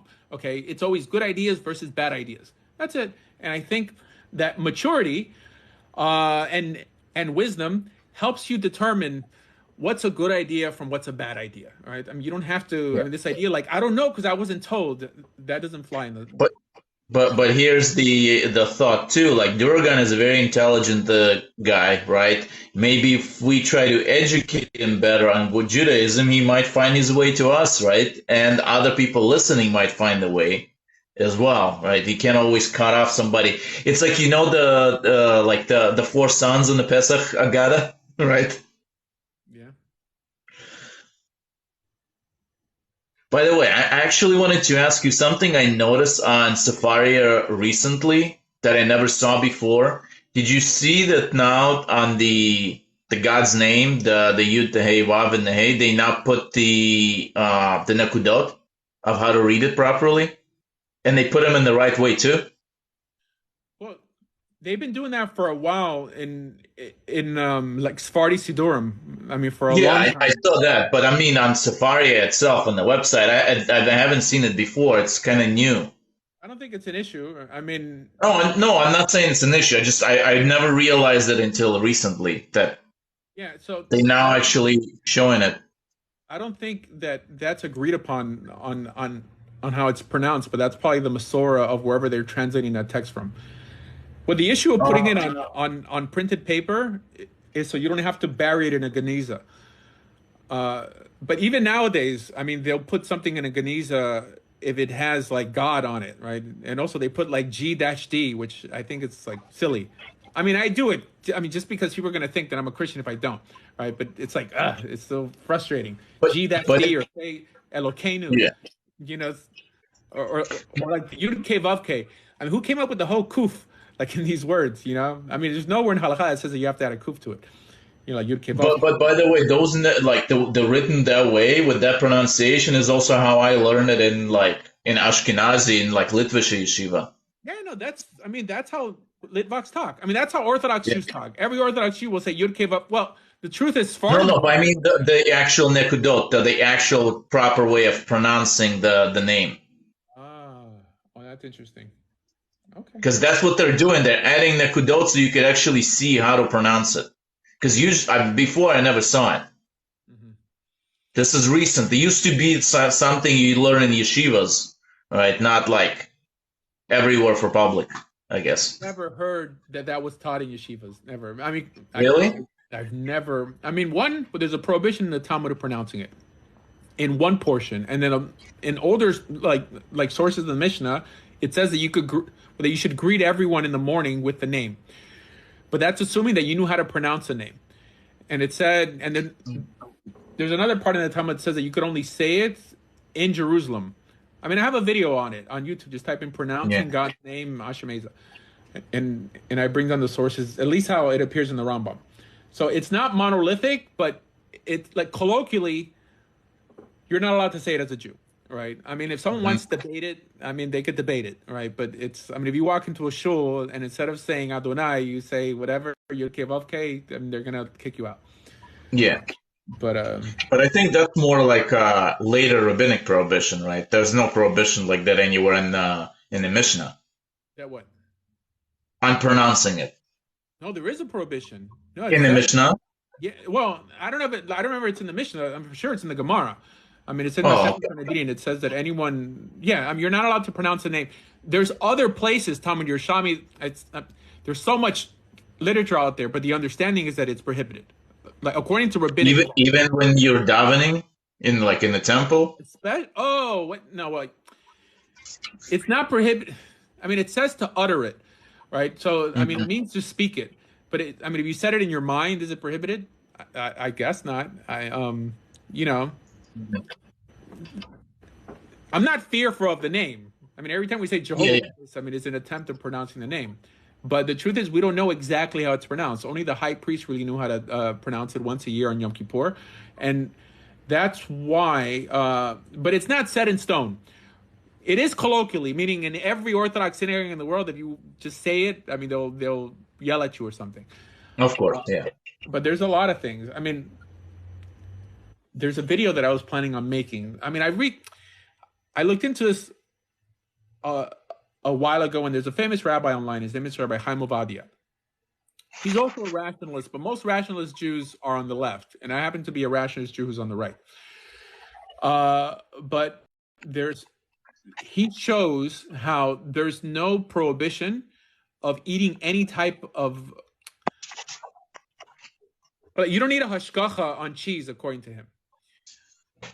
You know that the rennet issue is not an issue, that you're allowed to eat cheese with meat rennet. And it has to do with something that Kohanim used to do, because they used to drink milk from the udder of a cow or something like that, which is it's interesting because it'll make, I don't know. I mean, taken like to its most like liberal perspective, I mean, you could basically order a Papa John's pizza, you know, but it's Well, yeah, you go to Reform, they're gonna have the pepperoni pizza there with shrimp on it. Right. Well, pepperoni, yeah, no, that's different. No, but this is just it's interesting. If all cheese was kosher, which in America it technically is, right? Technically, I mean, but most cheeses in America don't use meat rennet. I mean, they use vegetable rennet. But it's interesting. The Rav, I mean, Rabbi Soloveitchik said, I think it was the Rav, or was it Moshe Feinstein, that he said all Kraft cheeses is kosher. And Kraft doesn't have a hechsher on it. So I think I'll come out with a video. I mean, there's a few of them. There's also one on tattoos. I mean, I could prove somewhat, like according to halakha, that tattoos aren't prohibited unless you have the Shem Hashem, or like the name of an avodah zarah, like the name of God or the name of an idol. Doesn't it say that it's not to do it for the dead also, so you can't like have name of your parents, I guess, or something? So in the Torah, when it says that, and no, like Orthodox Jews typically don't just read it literally. I mean, they see what the halakha is. It means as a form of idolatry, because that itself was an actual like part of the avodah, but not just like, you know, like my mom died. I mean, that's for sure not an idolatrous act. But if you wanted to read it like that, then I mean, that's also fine. Yeah, I always thought that it meant like don't do like spells, you know, like that kind of stuff, like magical writings on you or whatever. I mean, I can prove it more because Rabbi Akiva says it. I mean, Rabbi Akiva says that it's like, one, it's actual writing. There has to be actual letters, but it's the phrase Ani Hashem, like I am God, or like the name of an idol. And everybody holds that. We poskin by Rabbi Akiva when he's like posking by other, like, well, instead of his contemporaries in the same argument. And this is why in Israel, like most people don't know this, the Rabbi Yosef said that cosmetic tattooing is allowed. But then people will say that that's like, it's called b'diavad, that if a woman, for example, was in a car accident and she lost her eyebrow or something, that, I mean, she'd be able to tattoo it in. But one principle in halakha is that even on the notion of b'diavad, they wouldn't mention it as b'diavad if it was an actual Torah prohibition, right? So, but they'll say it's b'diavad if it's a slight rabbinic prohibition, but not so clear. So it shows that everyone agrees that it's not so clear, because tattooing on your skin, tattooing, according to the Rambam's opinion, it's for sure not allowed. I mean, the Rambam says any gash in your skin you put ink in is not allowed. But to really, I don't know. I mean, to think like a posek, you have to go back to the Mishnah, you have to go back to the Gemara and see what's going on. You know, I'm not telling people to get tattoos, but that's the actual halakha. And in terms of cheese needing, I mean, there's a lot of things. I mean, man, I came out with a video before Pesach on how you can make waffles on Passover and pasta, and it's quite impossible to have a miserable Passover unless you're Chabad. because they don't eat kitniot and they don't eat gebrux. But there's a rabbi online. His name is Rabbi David Bar Chaim. So he says that the halacha, but the reason we have this notion of 18 minutes from the time you stop kneading the dough to when you cook it before it becomes chametz is because the Talmud says that it's about the time that it takes to walk, I think, 1 Roman mil, like a Roman mile. And from this distance to that distance, and he said that it's incorrect to say that's 18 minutes. It's really 45 minutes. If it's 45 minutes, oh my gosh. I mean, you could technically eat bread. The prohibition is not eating bread. The prohibition is eating chametz. So we have to ask, what makes chametz?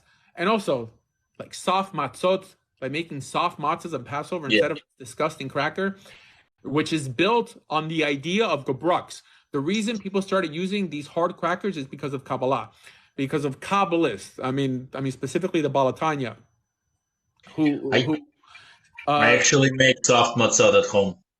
Yeah, well, so the Balatanya writes, I think it's in Shulchan Aruch Harav, that any type of moisture that touches the matzah could become chametz. But the Mishnah says that like kemach, like flour that has been cooked already, could never become chametz.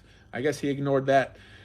But because of that, they cooked it so long in the oven that they burnt part of it and they make it so crispy, so there wouldn't be no water on it. So it's built on what's called a chumrah, like a stringency. But most people don't know that Judaism does not have to be so hard. I mean, I consider myself a full Orthodox halacha keeping Jew. And people who look weird and they have like all these extra customs, they're the ones inventing a new religion, and yeah, it's a shame just because there's so many people who leave Judaism every year because they feel like it's too hard. But when I talk to people who end up leaving Judaism, almost every time the laws that they felt were too hard weren't laws to begin with. Well, see, I eat matzah babka and I eat matzah bowl soup on Pesach. I don't do that Chabad craziness, but I also make my own matzah at home. It's very easy. Yeah, no, you can make it on Pesach too, because you can cook on Pesach. As long as it's not like the actual holiday day, but on a Chol Hamoed, yeah. No, what are you talking about? But you can't cook like from scratch on the actual day, can you? Of course you could. I mean, that's the difference between a holiday and Shabbat, like a Shabbat and a Shabbaton. The only difference between, this is why, people smoke cigars on holidays, except. Well, yeah, you can transfer fire, yeah, but right. So I don't know. I usually don't do it ahead of the Erev Pesach and then Chol Hamoed. Yeah, it's so easy. To keep.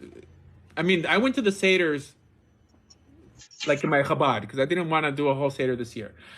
And it's hard. It's just potatoes and it's horrible. I went to Moroccan Seder and the whole Haggadah took like 15 minutes. Well, the problem with Moroccan Seders is Moroccans don't eat traditional Moroccans don't eat rice. Like for Passover. Yeah, we didn't have rice. Yeah. But the Haggadah was so fast. That's what the Chabad takes like 4 hours to do the Haggadah. It's just you can already die from starvation by the time they're done. I know, because they're outreach workers, they're educators, and I love Chabad. For like many people or organizations that I love, I don't agree with everything they do. Clearly, it's a given. Any dummy who says I agree with everything my rabbi says, that person belongs to a cult. Okay, disagreeing is nice. As long as you're not disagreeing with a tenet, right? If you believe that, I don't know. God is a transgender being in heaven, then that may be some irreconcilable differences between us. But on trivial matters, which is typically what people argue over, especially on TikTok, trivial matters. When people are talking about religion, it's so easy for a Muslim to just attack every religious person around them as a primitive, a piece of garbage just because they happen to disagree on the complexity of God. While the Torah was, the people the Torah was fighting against were unethical barbarians. it was trying to civilize man, and these people are worrying about if you think God has a cousin or a son or it's just night and day. There's trivial matters and there's substance. Okay, changing the way people behave ethically is a lot more important than what you happen to be convinced of, because some people could be convinced. Look, if you're convinced that God has a son for whatever reason, you're just convinced, right? And I mean, God is upset at you. I mean, you came to this logical conclusion, assuming that you're a real scholar and I don't know, like you tied to that portion in Genesis where the God from heaven rained fire and the God from earth, or let us make man in our image, or something like. I don't think God's going to be upset at you, right? I mean, if you're convinced, I don't think God cares about theology. I mean, He cares about behavior, right? Yeah, but the problem with that theology specifically is they cancel all the laws, so now they have no behavior also, because everything is permitted, right? And then it just canceled as long as you go and say, I'm sorry. Yeah, so that's a different argument, that for sure. But it doesn't really make so much sense because they do keep the laws, right? Like whether they know it or not, really. at least the ethical ones. They pick and choose whatever they want to do. Yeah, honestly. I mean, they've done a good job so far. Okay, I mean, I'm glad when I see people convert to Christianity. I mean, I wish they would convert to Judaism first, but I've seen too many lives changed, right?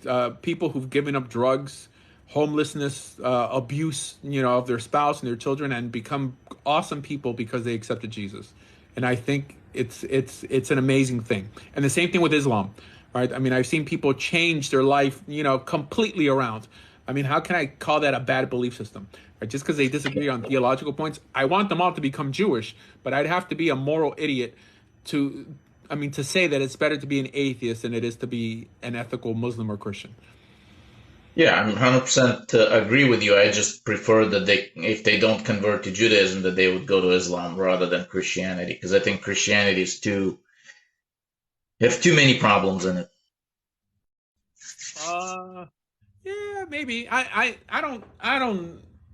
I think we have more theology in common with Christians and more practice in common with Muslims.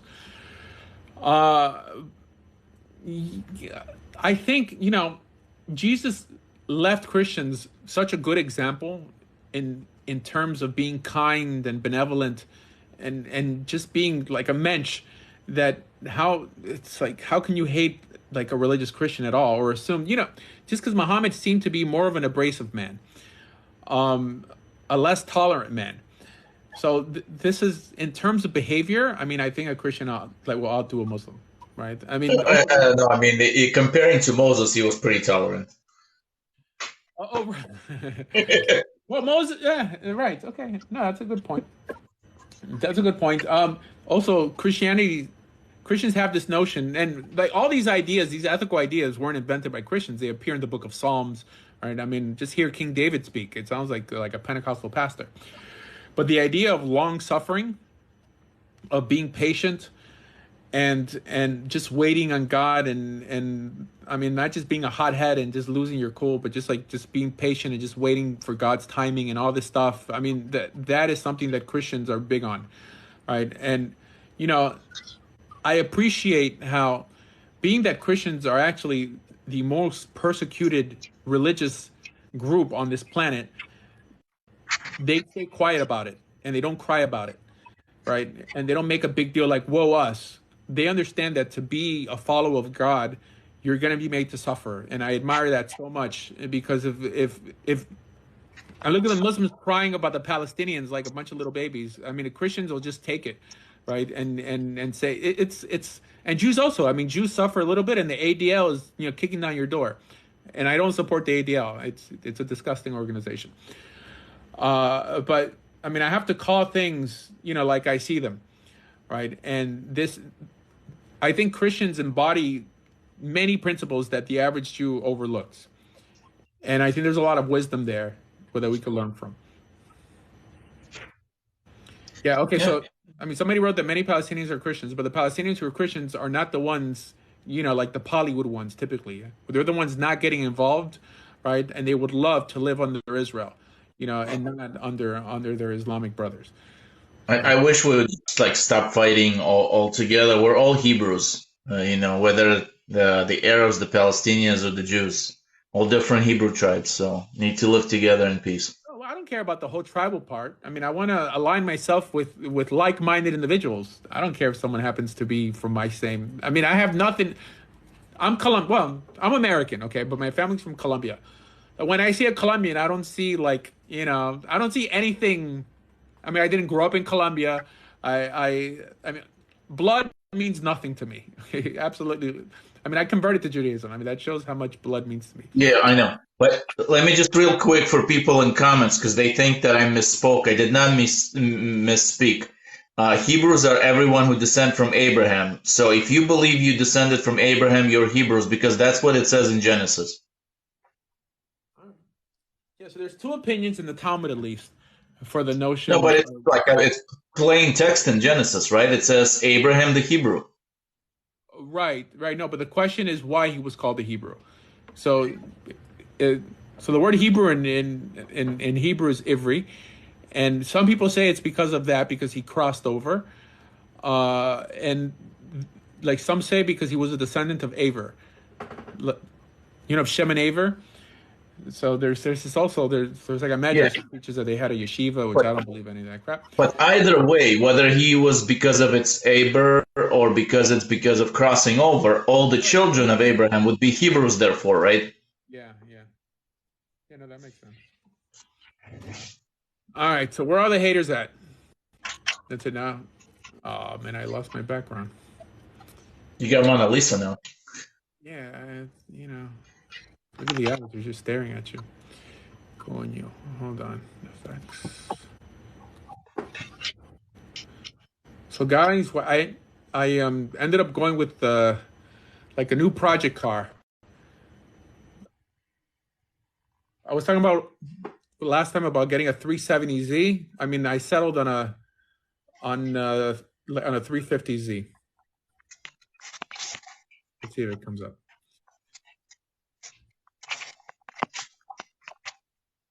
There you go.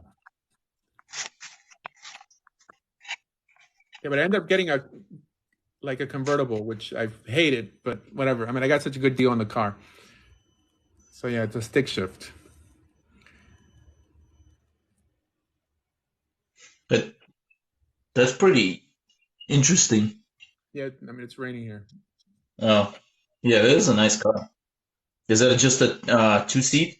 Yeah, it's a two-seater. I mean, it's not my only car, so I mean, I could have one. Yeah, just the kids are not allowed in it, right?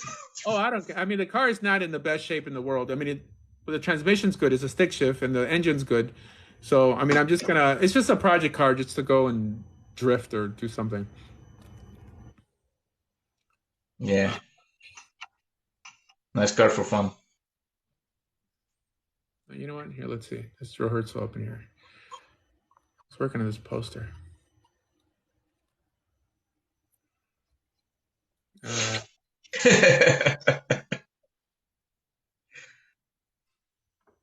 happy Yom Ha'atzmaut.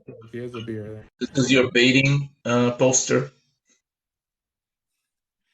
No, like I work for this guy, this rabbi in Israel. His name is Jeff Seidel. And I do posters for him for fun. So this is a poster I did like 15 years ago of like for Yom Ha'atzmaut, because Yom Ha'atzmaut is, I think it's next week or in 2 weeks from now. And it's a picture of Theodore Herzl with the Gold Star beer, which is the Israeli, it's like the Israeli beer. So this is an event in Gan Sacher. I don't know if you guys know Yerushalayim, but it's like they have barbecues there and stuff, like during. Yeah, I'm not a fan of Herzl. I don't like any Marxists.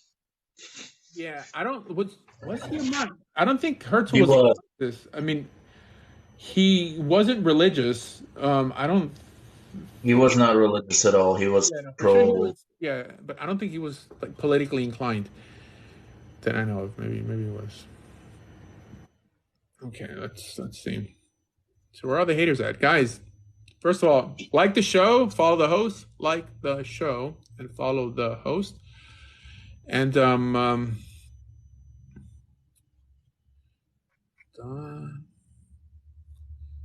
like the show, follow the host. and I'm letting people on. So let's do it. Let's see. By the way, I think I did send you that passage we were talking like a week ago about the prohibition that would have to do with the trans surgery from the Deuteronomy that Yeah. I wanted your opinion on. Remember we were talking about it? Hold on, let me tell you which one it was again. Okay. 1 second. I think it's Deuteronomy 23:2. Okay. What is it? Hold on, let me open it. 1 second.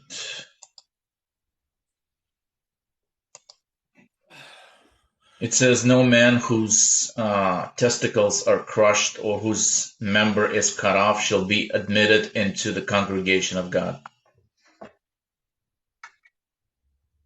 Right. So what I said last time about it, because the Rambam, he says, whenever it says the language led into the congregation, what he only means married. That only means marriage, because it appears in 3 other instances. I mean, it also says that someone from Amalek, and it also says from Ammon, well, they won't be allowed into the congregation of God. But according to halakha, they could, but they have to marry if it's a male, because it doesn't apply to women. This is why, like, Ruth was a Moabitess, and she was able to marry him into like the people, because according to halakha, it only applies to men. Yeah, but it means that they could only marry converts and mamzerim.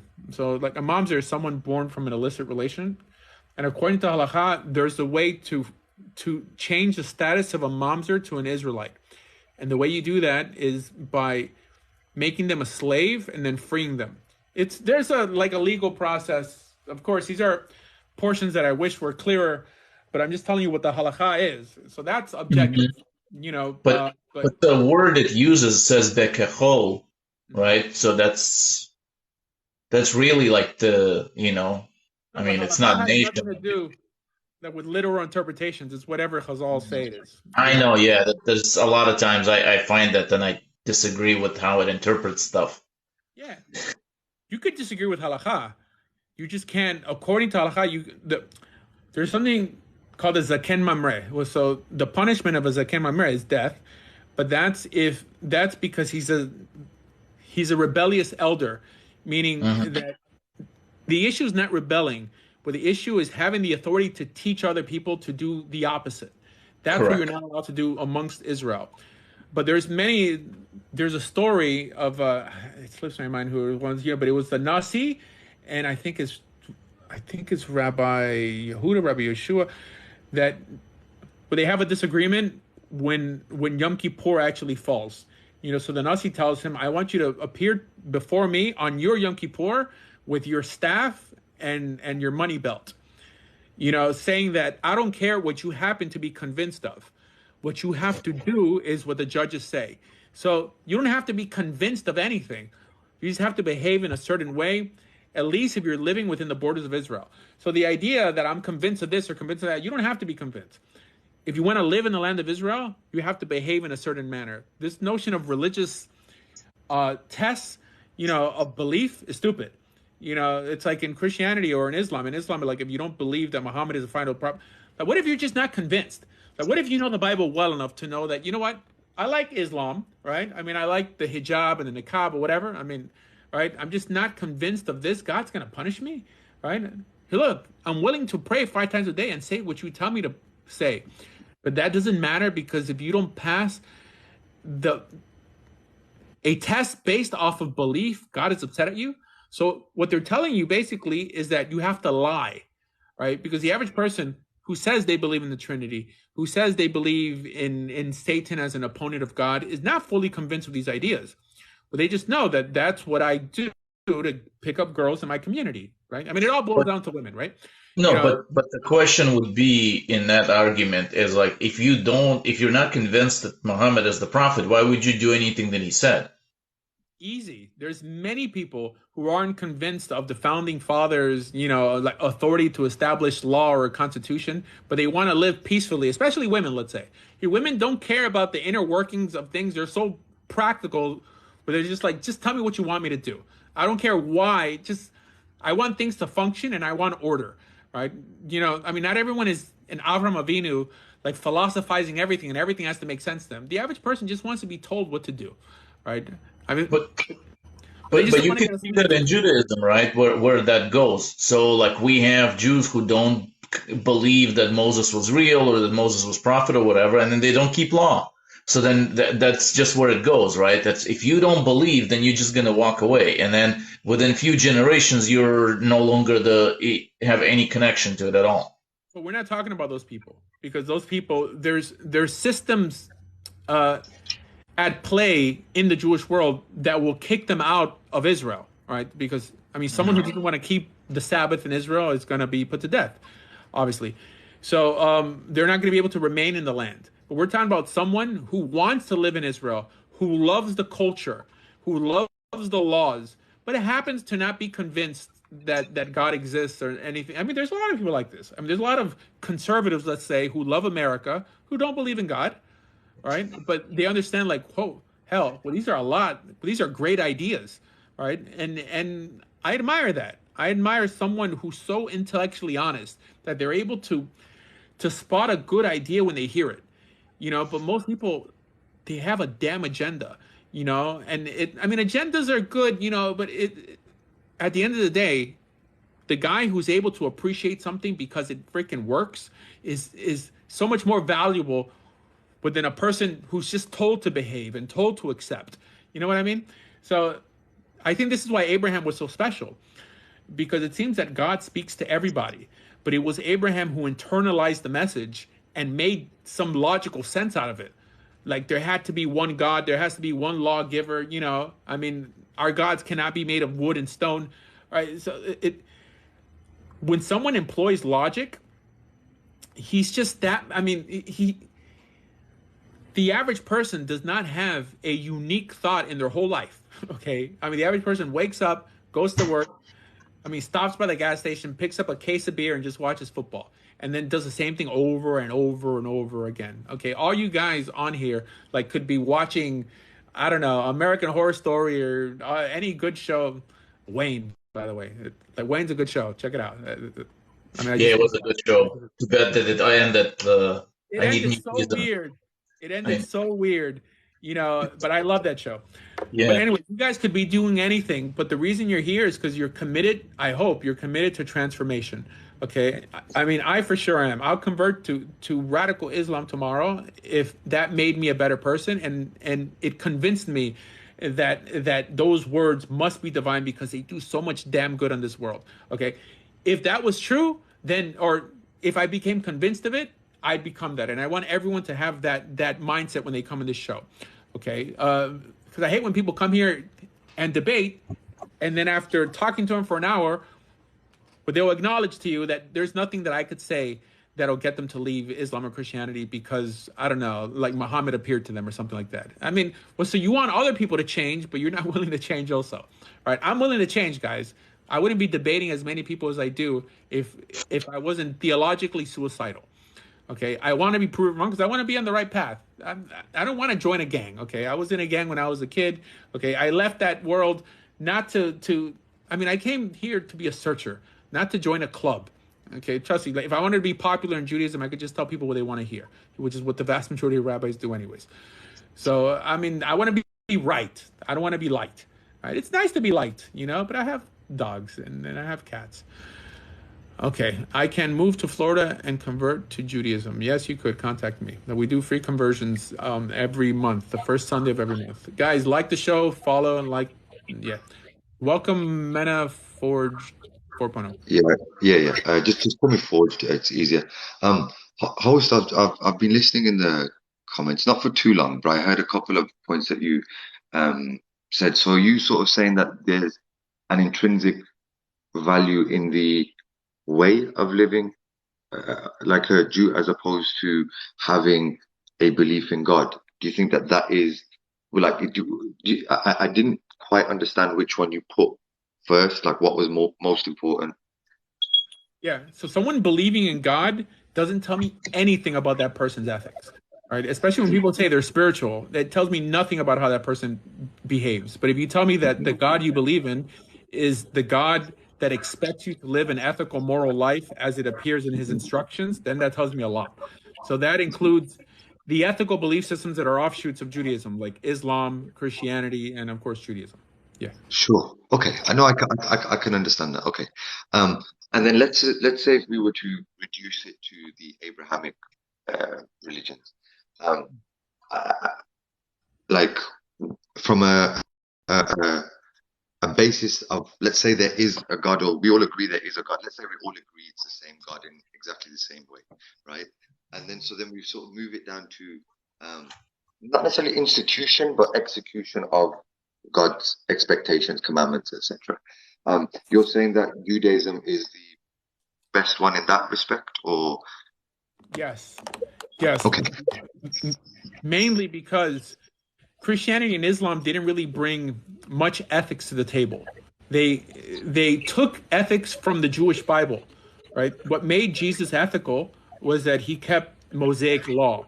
What gave birth to Islam was a mixture of Islam of Judaism and Christianity, right? The ethics that came from Judaism, as they were appropriated by Christianity, gave birth to Islam. So this means that in terms of what belief system is more concisely ethical, meaning it spends more time on ethics than the other two, then that would be Judaism. well that would them having more time would mean that there'd also been some reform, right? Because what I'm trying to say is just because something was revealed earlier, it doesn't necessitate it's necessarily more ethical, unless you're saying that there's been if you're going to introduce time into it, like time shouldn't be relevant.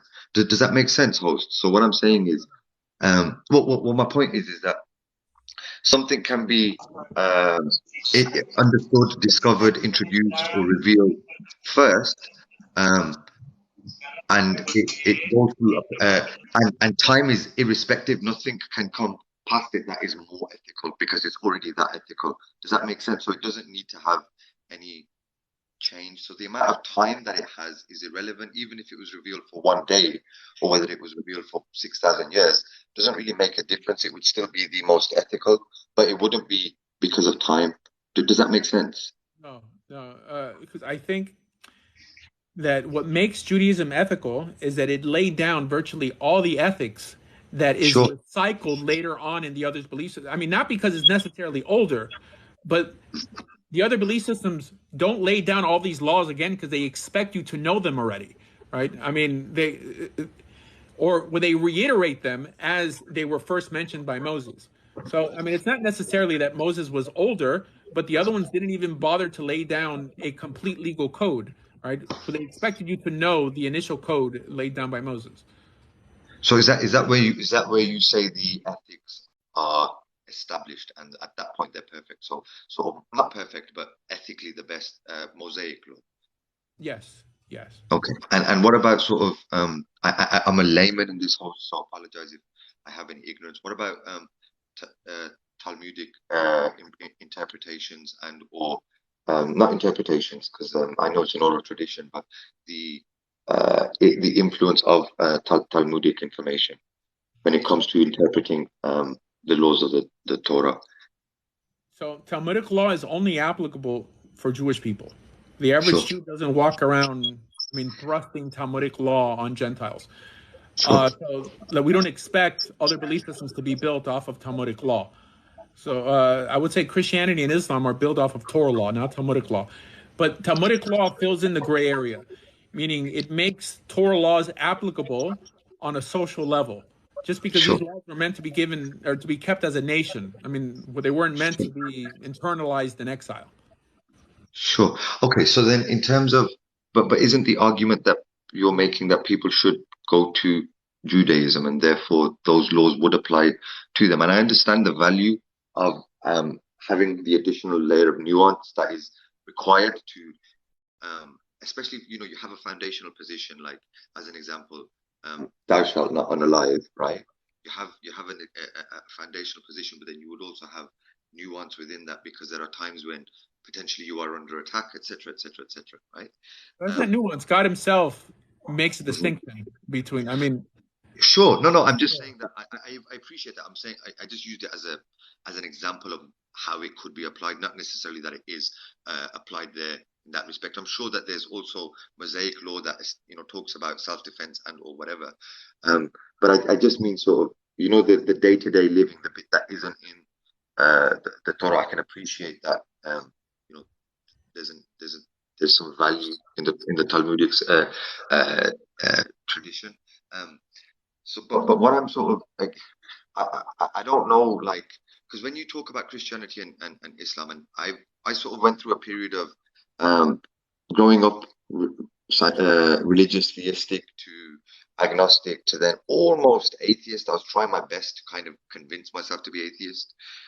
It didn't work, and then after that, I sort of went through a period of time when I was looking at the religions, and some of the conversations that I had with, I think, I'm not sure, they may have been primarily more Orthodox Jews.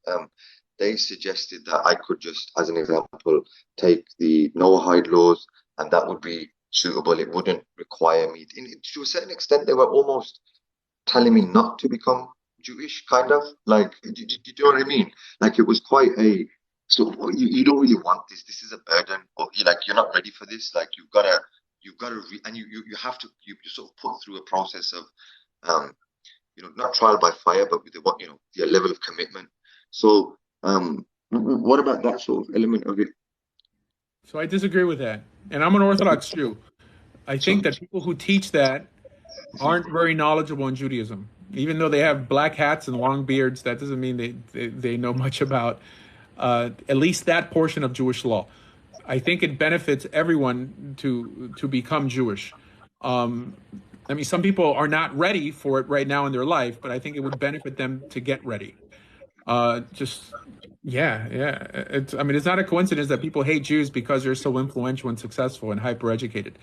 I think people want to join up with the winning side, and I think we are the winning side. sure. Okay. I mean, that's fine. That's fair enough. But I guess it's just that I haven't had the opportunity to have a conversation like this.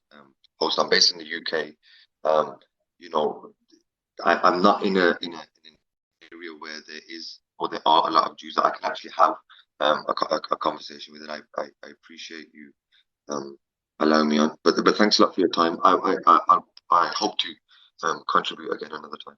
Okay, thank you. Thank you for stopping Thanks by. a lot. Thank you. Cheers. All right, guys, like the show, follow the host. Like the show, follow the host. Like the show, follow the host. So before this guy joined, you were talking about how logic is important, right? But I think that the whole Trinity concept is completely illogical, defies logic fully. So I agree, but it's not based off the Torah. That's the thing. It doesn't claim to be a logical argument. It claims to be an interpretation of how God presents himself in the New Testament. So you at least have to give Christians credit that they're trying the best they can to be accurate to their scriptures. But the truth is, if the Christians didn't have Paul and they didn't have the Gospels and all these little ambiguous ideas, there wouldn't be a Trinity. So Jews do the same thing. They have to contend with verses in the Torah and try to make sense out of them.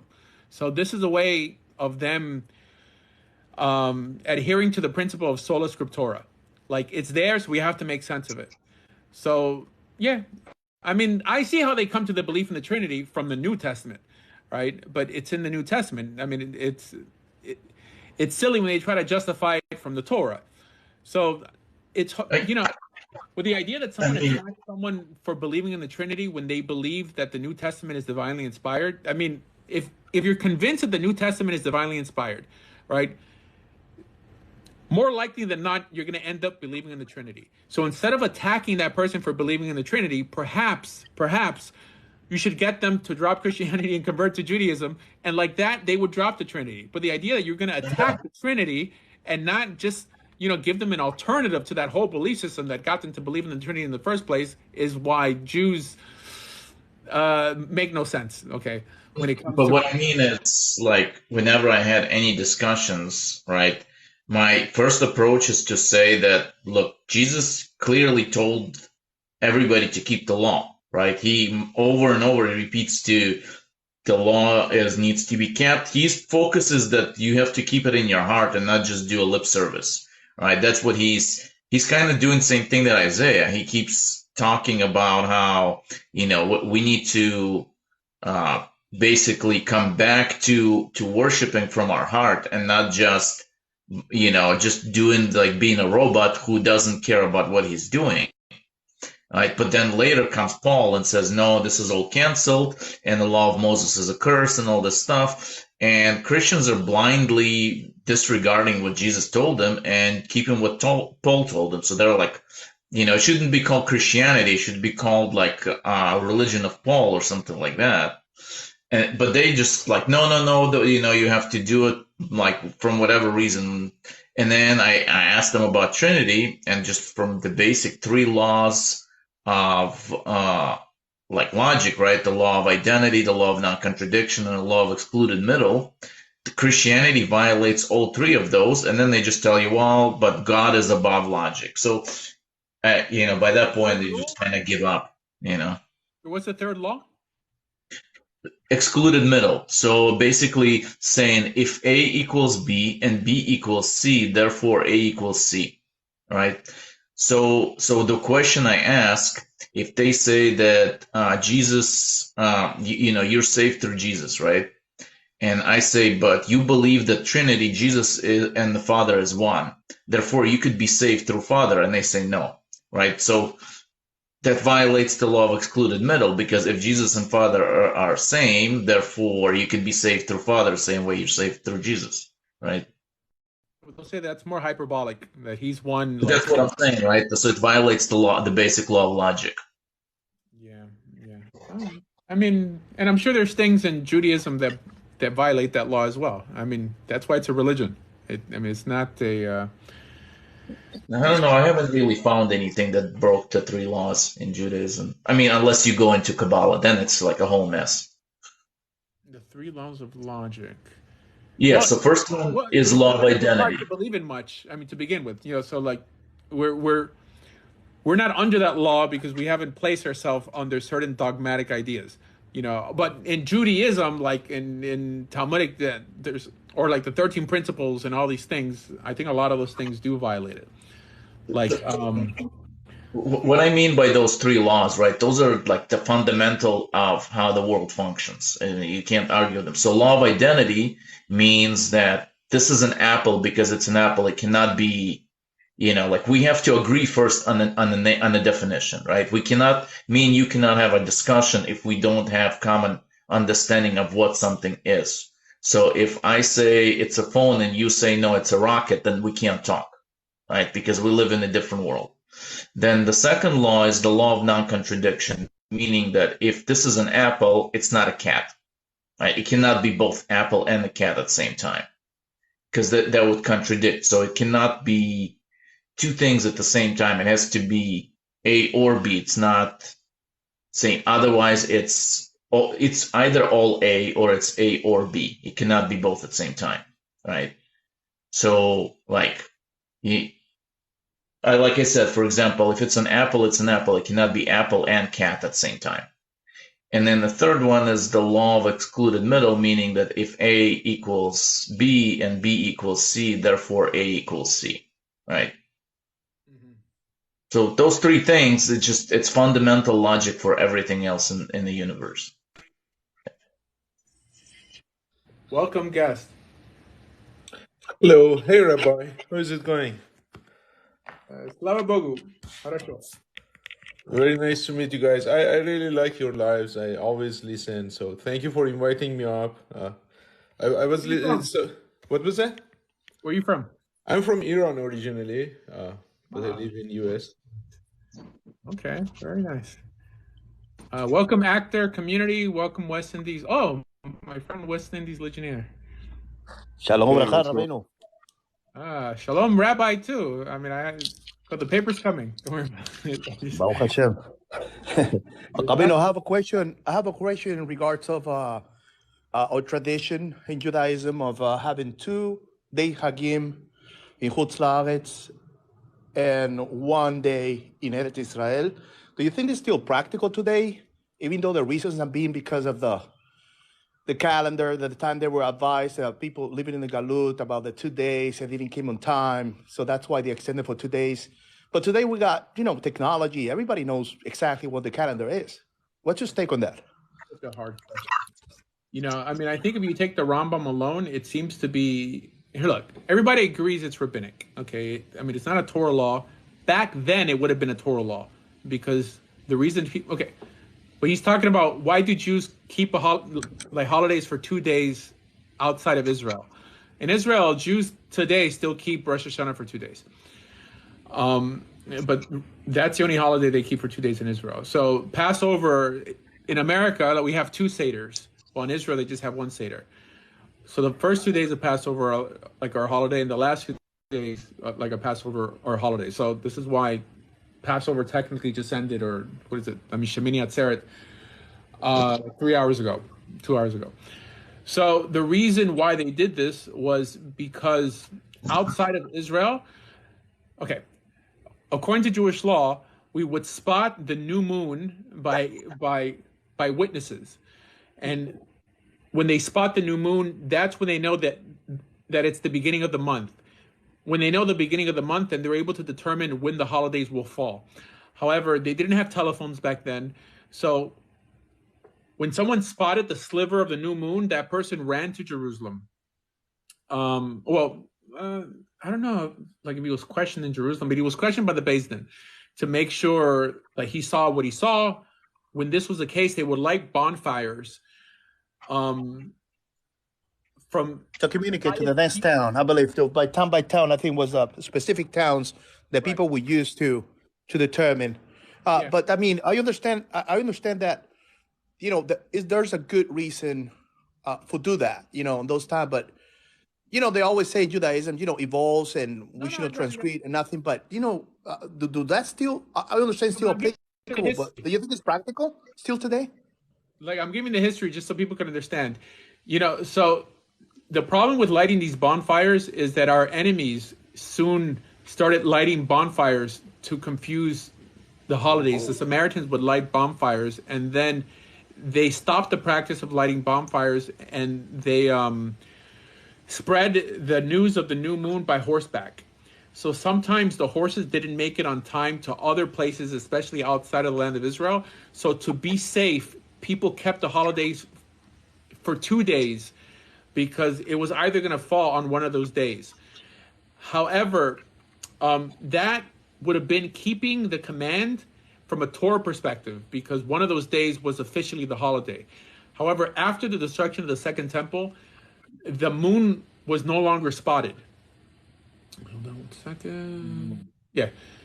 So they went back to a calculated calendar. The understanding was that every time Israel went into exile, and I mean specifically in Babylon, there was a calculated calendar on how to determine the months. So nowadays, it really shouldn't be applicable because now, for sure, you don't have to keep 2 days because now we know exactly when the day is because we have a calculated calendar to it. However, there's an understanding that once the court establishes a law, you can't remove that law. However, it depends on what's the criteria or what's the basis for them developing this law. Was it only to be used when people didn't know when the actual day was, or was it to just be like a stam law? Like just, it doesn't matter if it's reasonable or not, it's got to be kept. That being said, we have this principle called Safek de Rabban lehakel, that if there's ever a Safek, like a question on how you keep a rabbinic law or whether you should keep a rabbinic law or not, if there's an actual question where like we go lekula, like we go lenient on it. And if there's a question, I mean, Safek the right to l'chumra, like if there's a question on how you keep a Torah law or whether you should keep a Torah law or not, then we're strict and say yes. So on that basis, if you had to do something on second day Yontiv, do it. Do it, because it's not a real. I mean, we keep it nowadays lechumra, like not. It's really not applicable. But the problem is the Rishonim taught it like it was. So it's confusing from that perspective. If people understood halakha as it appears by Chazal, they never would have came to that conclusion. But for some reason, people understand halakha mainly according to the Rambam, and even Shulchan Aruch is based 90% on the Rambam. You know, so it's a hard. I mean, it's a hard. You know, I mean, it's easy for me to give it. You know, I mean, to paskin on it, but people aren't going to go by it. You know, because like our Chachamim didn't go by it. So whatever. I mean, brilliant answer as usual. Thank you very much, Rabbeinu. yeah. Appreciate it. Yeah. But by the way, I don't keep the extra day. No, don't say that. Then people are not going to eat in your house no more. I mean, that's, and no one's going to marry your kid. I'm just telling you. I mean, that's. I don't care. There's But a yeah, price.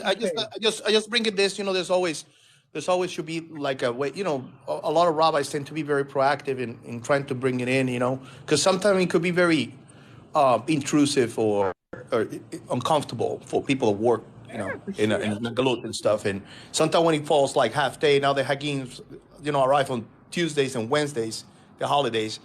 And people are like, with that headache, oh my God, what kind of excuse can I put for 2 days in a row, you know? But, malazot. Well, thank you very much. Keep it up. And it's hi from here from Mauritius. Take care, guys. Yeah, so there's unfortunately two ways to look at Judaism when you live in a Jewish community. There's the way you learn it and what you're convinced is true, and then there's what's done in your community. So that we shouldn't be what's called tivrosh min hatzibur. Like, don't separate yourself from the community. However, know better. You know, if for some reason you had to go to work on the second day, I mean, take an Uber or something, right? Do something to at least commemorate the fact that most Jews aren't resting on this day. Mind you, in Israel, they don't keep the second day. So, and Israelis in America don't keep the second day either. Yeah, whatever. Yeah. As a matter of fact, I think it's a ruling that if you actually reside in Israel and you live in, you know, abroad, or you have most of your family members, like I said, children, older children lives in Israel, and then you can keep just 1 day. At least that's what I've been told by rabbi, you know, but do not know where that comes from. I think it's just because there's a expectation that you actually resides in Israel, not abroad, and that's why you stay with the rules of within the land. Yeah. Yeah, I don't know who made up this rule, because it doesn't appear like this in the Talmud, I'm pretty sure. And every time I go to Israel, I mean, I keep the holidays for 1 day only. And this is something Chabad does, by the way. I mean, Chabad is, you know, I mean, they follow what's called like minhag hamakom, like the custom of the place you're at. While most Litvaks, all Litvaks that I know of, I mean, if they're true Litvakians in Israel, they'll keep 2 days. So, I mean, they're looking for like the second Seder in Israel. And there's places, I mean, that cater to second Seders in Israel. But it kind of sucks when everyone's out and about eating shawarma and all this stuff, and you're here like, I don't know. Yeah, and just last one point, it's like until what he says within the land of Israel, what they're talking about. They're talking the geographical borders or the political borders, because what about if you're in Amman? No. Or what about your Betula, like Beirut, you know, used to be part of Israel? I mean, do we keep 2 days or 1 day? So the halakha specifically states that it had to be land that was considered Israel at the time of, I believe, of King David, or land that was captured later don't. For example, King David expanded the borders of Israel to include parts of Syria that don't exist nowadays as part of Israel. So people who live in that part of Syria don't have to keep 2 days. However, people who live in Elat do have to keep 2 days. But whoever lives in Elat probably is not religious to begin with, so they probably don't keep anything. But Elat wasn't part of biblical Israel. So in halakha, it does state this, so there are limits. I mean, for example, like there's Purim and there's Shushan Purim. So Shushan Purim, like people in Jerusalem keep Purim on a different day than everybody else. I mean, they celebrate what's called Shushan Purim, which I believe is before. All right, before, but not all places in Jerusalem. Like if you live in Ramot, like Ramot Aleph or Bet, you don't keep like Shushan Purim. And there's rules that most people don't talk about, but it's like, I guess we could talk about it on another class because it's kind of confusing, especially for people who are not Orthodox Jews. Anyways, on that note, guys, have a good Shabbos and well, I guess it's too late to like. I mean, follow the host. Follow the host. Shabbat Shalom, Ramadan Kareem to everybody. Ooh, Ramadan Kareem. Look at you, huh? Peace be upon you. All right, take it easy, guys. Be well. All right.